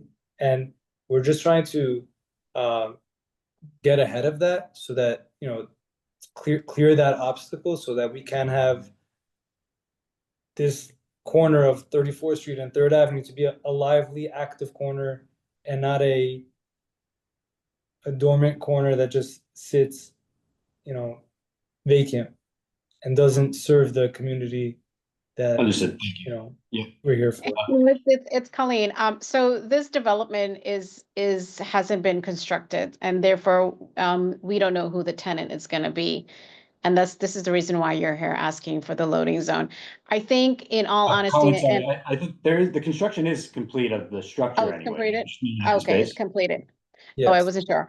I mean, I thought you were think talking what about you, the- yes. yeah, I think what you can tell, you know, your potential tenants is that the community board is willing to revisit this and look at the request for a loading zone. And, you know, just to, you know, let them know that this is something that is, you know, being considered depending on who the tenant is. Because I think I know what you're trying to say. Obviously, it's hard for you to get a tenant if a loading zone is not guaranteed. And the community board cannot make a decision until they know for sure, you know, who the tenant is. And based on that, then a determination is made. So I think if you can convey that to, you know, your potential tenants, that the community board is willing to look at, you know, installing or approving a loading zone here, that it's something that they would revisit and they will work with DOT. I think that's a fair compromise that you can convey. And I think we could potentially put that in writing. It's a little bit unconventional. Brenda, do you know, have we done anything like that before? Does anybody have an opinion on how likely that would be to get people aboard? It might be challenging, but maybe it still gets through. Brendan, do you have any comment on that approach? I don't recall a time Yeah. when it's been done, but I guess there is a first time for everything. Sure, okay, Michael, go ahead. How about you put that like in the lease agreement as well? Like, in the lease agreement, when the business leases the space, they get told that as part of their lease and paying their deposit and whatever other steps are payable and required by that the community board will reconsider their application as soon as the lease is signed. I don't think we wanna be, Implying that we might Yeah. get the living zone. yeah, I think, I don't think we can be I don't think we'd wanna dictate anything in terms of the lease. From our perspective. Okay, so my proposal is that we table this until next meeting. I or somebody else, if they want to, can put together a potential. My recommendation moving forward with this would be that we put together a proposed resolution on supporting this in concept, but not asking for a loading zone until a tenant is secured. And I think we should discuss it and review it at our next meeting. I second it. Thank you. I think that wasn't a motion, it was more of a proposal, but thank you. Does that sound agreeable? You wanna set forth the principles, that we were discussing here in this meeting as to, why we would have the loading zone and, then in the resolution, we might make it, conditional upon there being an actual tenant, who has conditioned this, lease on the, existence of a loading zone, and we could tentatively, approve this, conditioned upon a signed lease. My proposal is that we don't conditionally approve it and we pass a resolution that we are supportive of a potential loading zone in the space pending future review of. Right, I don't think I- that's gonna help them. Well, I think if it's written with more of an optimistic air of like we are wanting to encourage this space to be for community purpose. We would like to see a grocery store. But we're talking about this era being a community and we're saying we would optimistically review when there is a tenant proposed. I don't think we should make any like, oh, it's conditional upon this because then it gets very specific. And what if we still like it, but it's not conditional upon these other conditions we've already described? And I don't think full board's gonna approve. Yeah. Uh, don't know. conditional without I don't know if, specifics. I don't know if it's possible, also maybe it's not my place to chime in here either, but is it possible to be optimistic about it, but waiting to see the type of tenant to determine the hours that this would be required to make the determination at that point? Well, I think that's the whole sort of problem is we don't know who the tenant is. We don't know specifically what hours they want. We don't know what type of deliveries they're gonna be receiving. There's just like not enough information for us, I think, to really be able to support this today. Is it Right. possible for you to just go into negotiations with what we talked about today? Like, do we need to write even that resolution? Like, I think we can say, like, as the committee here, we are optimistic about reviewing this in the future. Do we have to have a resolution passed about that? It sounded like that would be to their benefit to helping secure a tenant, and I'm supportive of the effort of helping them utilize the space in a positive way for the community. So that was my intent was to help move that process along, but we certainly don't have to pass that resolution. No, I really think that the timing of when they've identified a tenant who has this actual requirement, not theoretical requirement, and then maybe if they have them by next month, then we could more confidently pass a resolution and move some goods. So you're opposed to, which is fine, proposed to. I'm opposed to a nebulous Okay, got it. resolution. I think that's fair. Yeah, okay. I mean, It's kind of Colleen think- again. Does the community board need to pass a resolution? What about an administrative letter? That he can share and say that, you know, the community board is supportive of this depending on who the tenants are and what their loading operation needs will be. Can we read Wendy, it? did you wanna address that? The challenges are bylaws. Thank Yeah. According to our bylaws, the community board only speaks through the words of its resolution, so it would be like, there would be some members being like, why is the community board opining without like passing a resolution? So that's the challenge. That's the issue. Okay. I think we went through this with like the 48th Street on the east side, the grocery store, Correct, they hadn't yes. signed the deal Right, can we yet. just do that? So I was wondering, can you negotiate with the grocery store and then when, in the middle of your negotiations, come back to us? That's Tell us what your I'm proposing. You're in the middle of negotiation, you just want to close the deal, but like, give us, something. You know what I mean? To give a little more context, so we had another proposal on 58th Street. They hadn't fully executed the lease yet. They weren't in a position to tell us who the tenant was. They said there was gonna be a full service grocery store there. They had specifics about the hours that they needed it for that tenant. And we did pass a resolution in support of that. I think that's ideally, that's what we would have here is, maybe you couldn't tell us who it is. And maybe the ink hadn't been fully signed on the paperwork, but like, yes, we have a possible tenant in place. And it's a grocer, it's a whatever it is, a retailer, and like there's some specifics, we don't necessarily need all of the information, but I think the challenge is that like this still could be a lot of other things. I think possibly also pointing to that resolution maybe could give some confidence that we've supported things like that in the past. And maybe Brendan can share that resolution. Not on the screen, but with DOT, and then we can share that around. Like share that resolution with DOT, just to give DOT.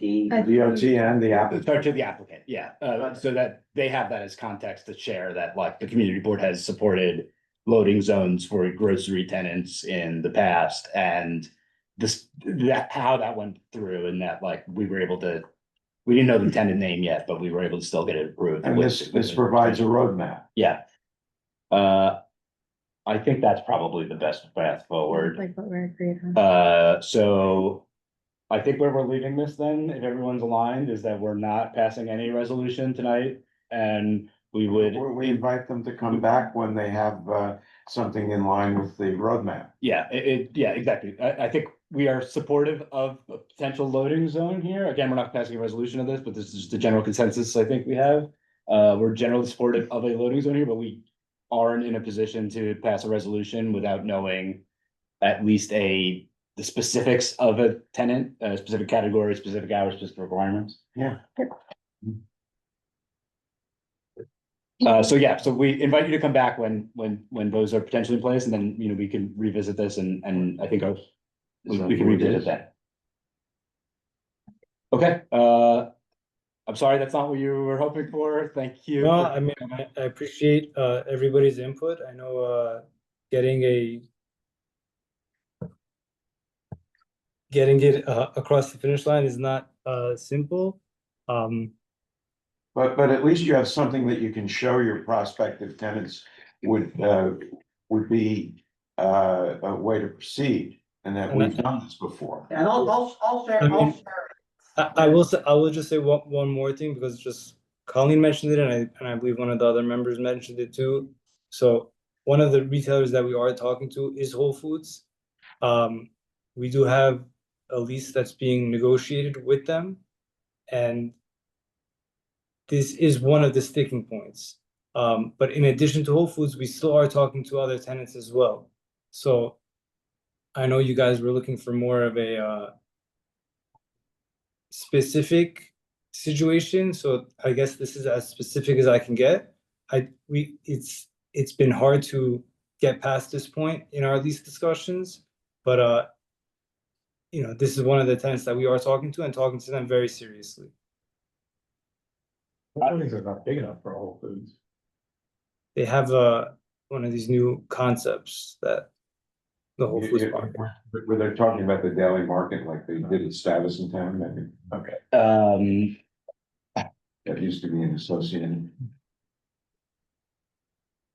I just think the context here is different from the one we approved previously, in that, you know, that was like a specific, It was nearly it was a, seven. I don't know if but yeah, I guess, is this the same though? I would like at this point to see if you came back and you're like, this is like the one that like where we had the specific hours that they were requesting. We had the size of the trucks that they were trying to bring in. We had a little bit more details. Can we pass it as conditional that it is a Whole Foods? Okay, Go ahead, so Brendan. just to interject, right now, like, just so that we all have like a roadmap of how we've handled similar-ish things previously. This is the resolution that was being referred to, so. Look at this resolution, the situation was, we knew a new grocery store will be opening at this one particular location.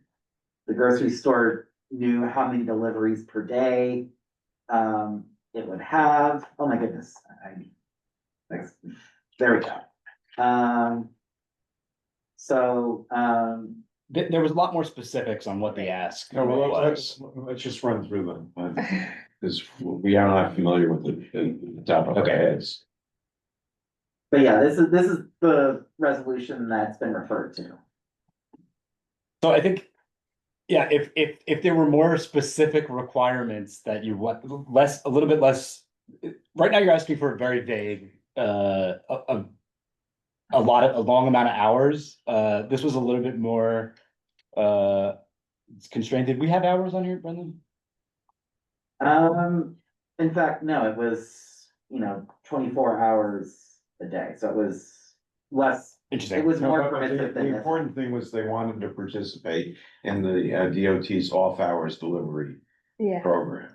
Yeah, That's- I know that's something that they mentioned to us as well also. Sorry, say that again. That was something that they had mentioned to us also about participating in that program. Jason, if I could, Go ahead, please.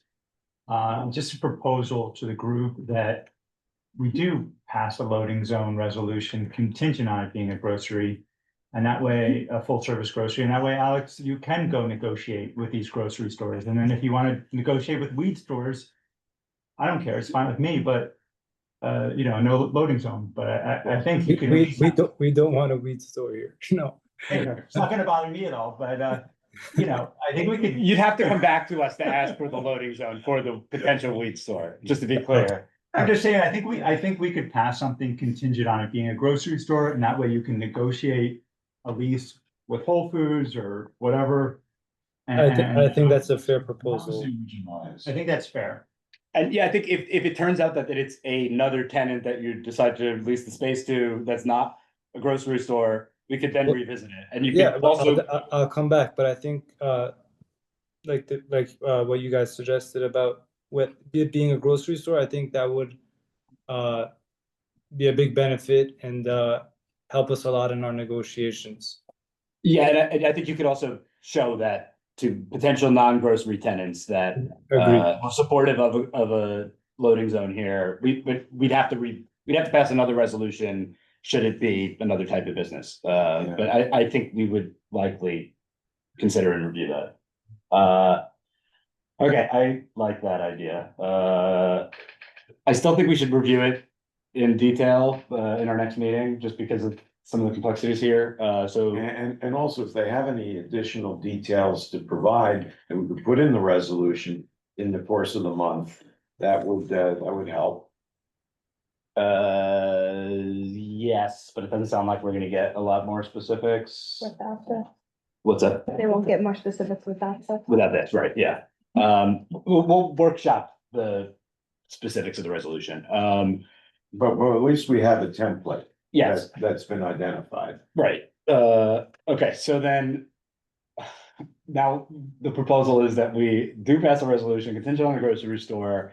We bring that resolution for our next committee meeting next month and then vote on it and potentially full board that following month. Right.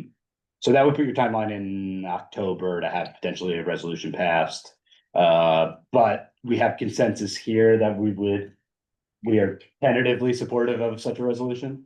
It's And obviously we can- subject to the full board. Yeah, Brenda, good. And I was going to say, we can invite you, Alex, to October's meeting as well, which will be, for the record, on October the 6th at 7 PM. Just so that way, like, as we workshop a potential resolution, if there's any additional input from the applicant, we can be present. I'm comfortable with this. Good, sorry. Yeah, I was just gonna say, I know there's a lot of holidays in October, so I wasn't sure if that's one of the holidays. Well, we're not meeting on any of the holidays. Yeah, we should have already accounted for, we have a extensive holiday list. That's one reason why we're meeting tonight, Right. Because we don't meet on Labor Day. Yeah, one of the holidays is on that Monday night. So would the meeting take place at nighttime, or is it? It's the holiday of Sukkot? I don't believe we have Sukkot included in It's not, our that's policy. not on the list, no. It is not. So, That's yeah, not on our list. yeah, it would be still happening. Are you not able to make it because of that? Is that? If I won't be able to make it, then I would ask, I think the attorney that was involved in scheduling this, or the consultant that was involved in scheduling this, would his participation suffice? That'd be fine. We could also do it in November, but that just delays things. Right. So I guess it would be up to you with which you You know, prefer. how fast you wish to push this? I prefer to do it sooner than later, and I Yeah. appreciate everyone's understanding of that. Understood. If I could say, I don't think you need to be here for the Monday meeting, but if you would come for full board, I think that would be valuable. Yeah, Well, what's the date of the full board in October? The 8th, It's the 8th of October. I think if you speaking at full board, I think would have impact, but just my thinking that you may not need to be here for. Because chances are that we'll get a resolution out of the committee with Okay, a yeah. representative helping Larry, us. I want to move. Okay, sir. Okay, all right, so we'll put you on the schedule for October. We'll figure out if we need to move it.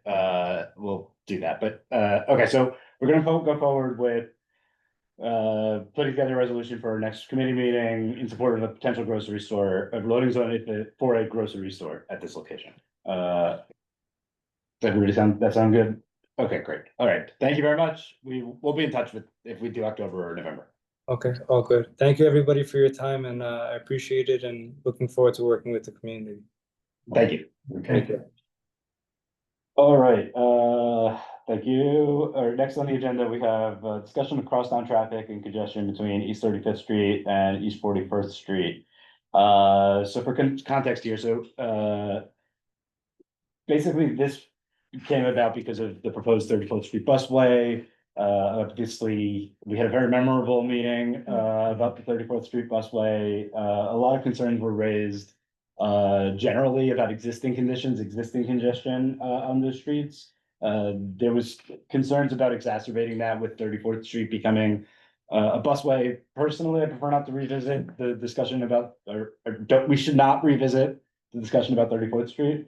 We already passed the resolution full board about that. But I did want to potentially discuss the existing conditions, and it sounds like there is a legitimate community concern that there is existing congestion in those areas, and I wanted to discuss what, if anything, we want to potentially consider to if we want to address that at all, and what we might want to do to address that. I guess primarily I wanted to start us off, I think, on figuring out what the goal might be. If we want to reduce congestion, there's two ways to do that. You could either have fewer cars or you could have more throughput. I think we would need to be aligned first on which of those two goals we want to meet. And then I think the solutions are very different. So if we want to see fewer cars, looking at solutions like different restrictions, no trucks, or like a super block or shared street type setup, that would be something that we could potentially view for fewer cars. We want to more throughput, that would be like eliminating parking. So I think ideally we would figure out what our goal is there, if we want to see fewer cars or more throughput, and then we could potentially discuss solutions within that. That was my initial thinking and framework, how to think about this in general, but also just generally open the discussion around this. Might be useful to already have some notes. Actually, about I was wondering if there's one way to reduce congestion coming off of the I-495, the Long Island Expressway, the exit on 37th Street. I was looking at Google Maps, and there's like a bit of a fork in the road there. Three ways, there's like one traffic light. 47? That's 42nd? the 495, the Long Island Expressway. There's like a fork in the road there at that exit. There's like three ways you can go off the exit, and you can turn left from all of them onto 37th Street. My concern is there's only one traffic light before that. Only one of the exits has a traffic light. What if you had three traffic lights at each exit, each one split timed, or with something akin to a ramp meter, and then at different times you disperse the traffic separated by a certain interval onto 37th Street, reducing the traffic, the impact of traffic getting up the Long Island Expressway. Interesting. Hold the thought for now. I think I would like to align us more on understanding the goal around if we're trying to get fewer cars or more throughput. I do think that's, I guess, probably fits into either potentially, but before we talk about like solutions, I'd prefer to frame first around what our main goal is in reducing congestion.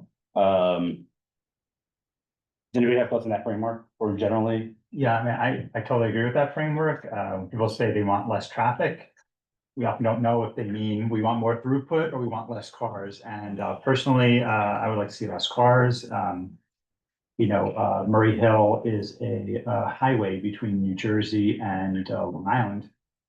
And congestion pricing has definitely helped with that. One idea I've been kind of tinkering with, I just want to put it to the group, is right now there's a bus and high occupancy vehicle lane from, I think, like 7 a.m. to 10 a.m. or something like that.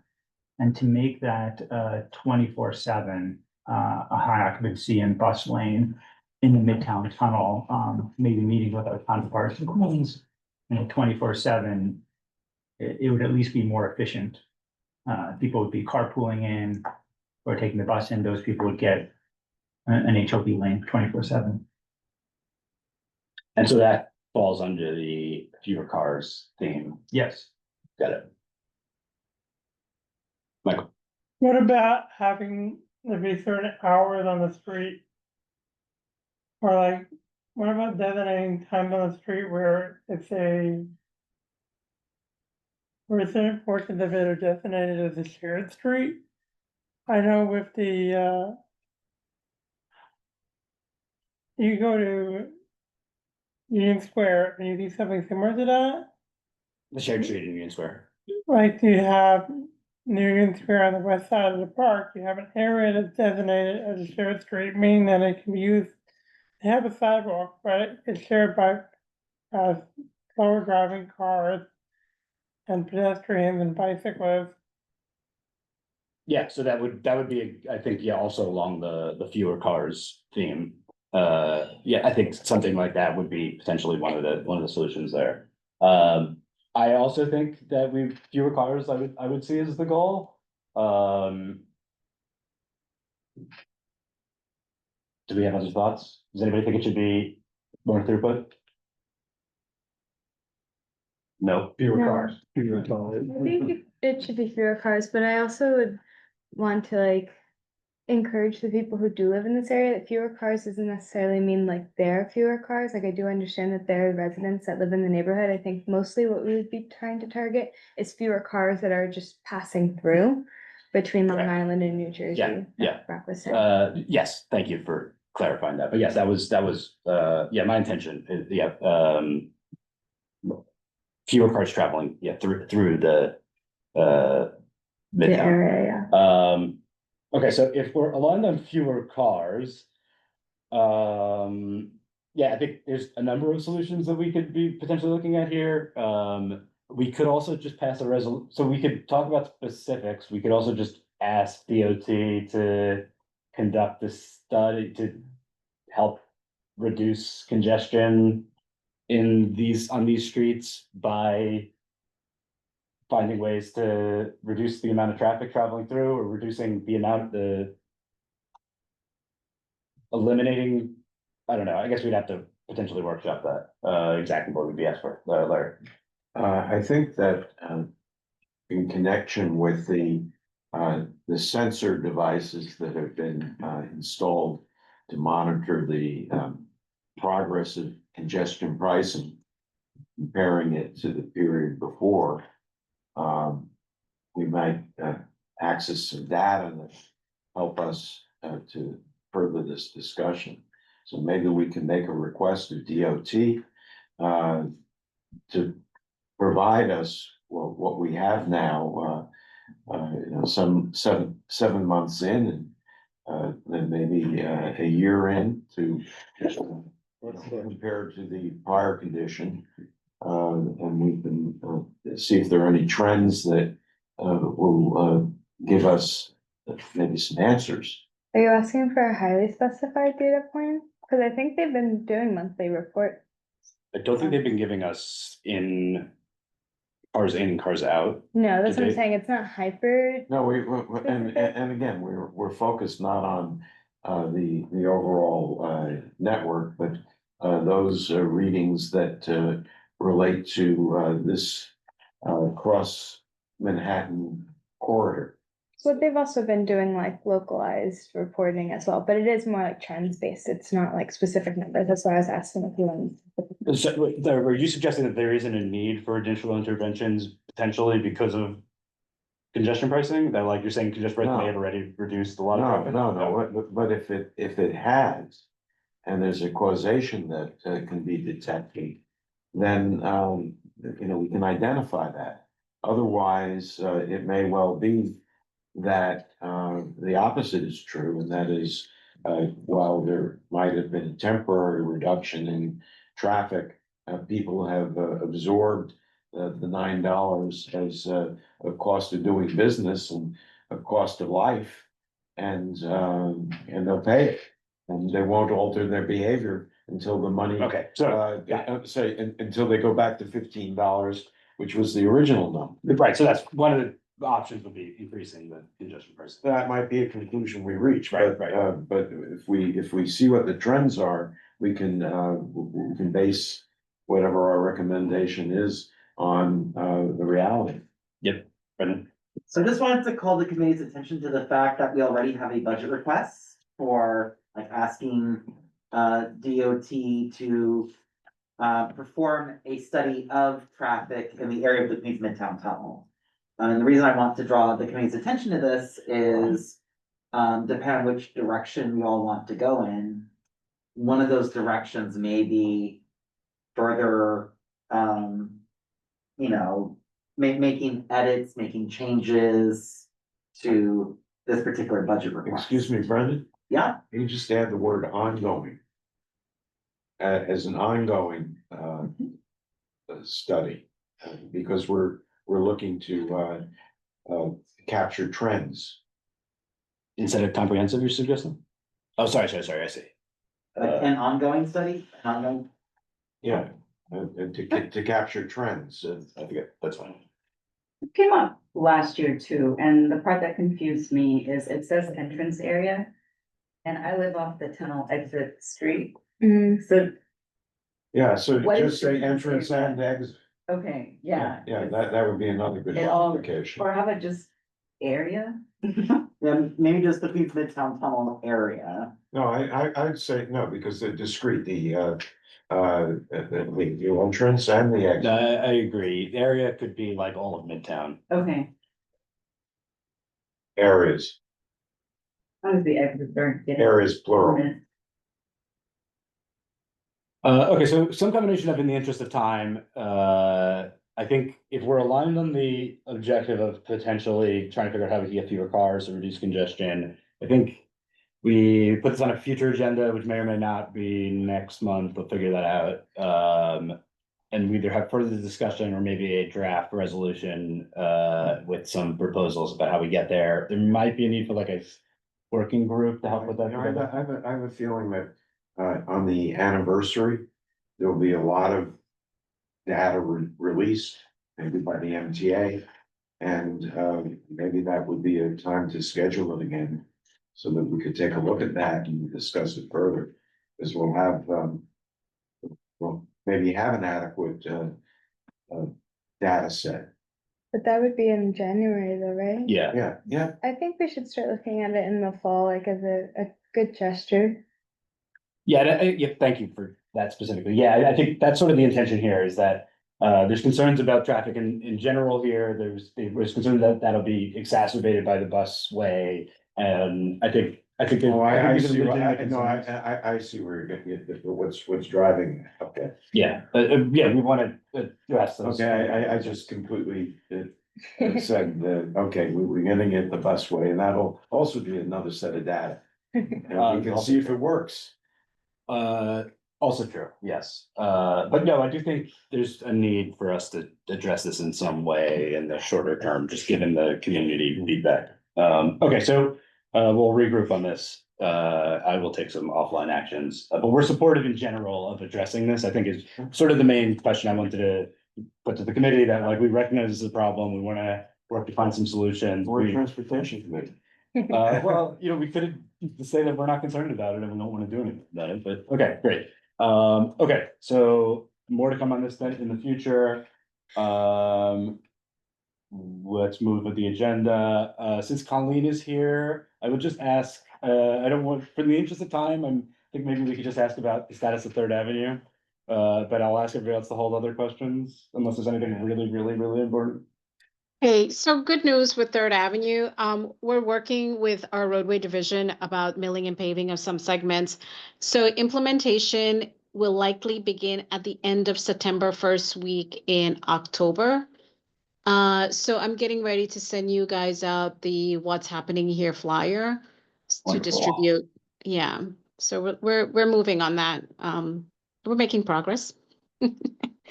And the next thing is that we're geared to come to the community board in October to give a presentation on the Lexington Avenue bus lane upgrades, which is from 60th to 52nd Street. So this project spans in 3 community boards.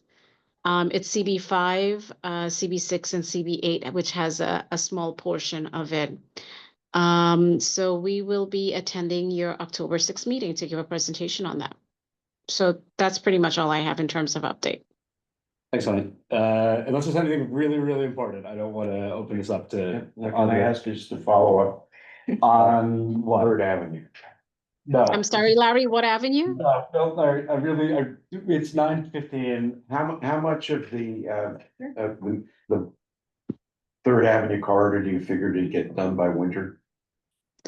That I cannot confirm or give you an exact timeline for. I mean, we're trying our best to push for this to be implemented again early October. So even if we don't finish it, you know, we will try our best to get this done in spring. But it, again, a lot of our projects, you know this, Larry, it's weather dependent. If we do have good weather, which is, you know, sometimes the case, I mean, we'll get this completed. Thank you. Thanks, Michael, go ahead. Well, I wanted to ask about the 34th Street busway. What's the status of that? What's happened to the project since we voted on it? So Michael, we're still having internal meetings with stakeholders. As a matter of fact, we are looking to schedule a meeting with the Murray Hill Neighborhood Association. And we'll keep the community updated with that. This project is not on hold.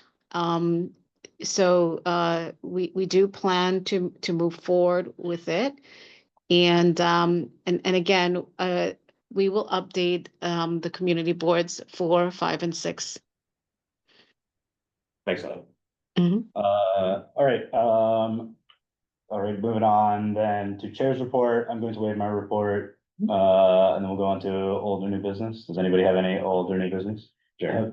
You and I, briefly back and forth, should we, discuss Waymo in a future meeting? I do think we should discuss that in a future meeting, but just for context, so the city, I assume DOT recently approved a permit for Waymo to start testing autonomous vehicles in the city. Notably though, with a requirement that they have a safety operator behind the wheel at least for the. Yeah, so, but no, we should discuss that, that specific permit and generally our opinions and wishes around autonomous vehicles. I would like to potentially for October, pending setup of the agenda, but yes, we should discuss that. Thank you. Any other old and new business? All right, seeing none, thank you. We have a motion to adjourn, and if there are no objections, we will adjourn the meeting at 9:13 PM. Thank you very much.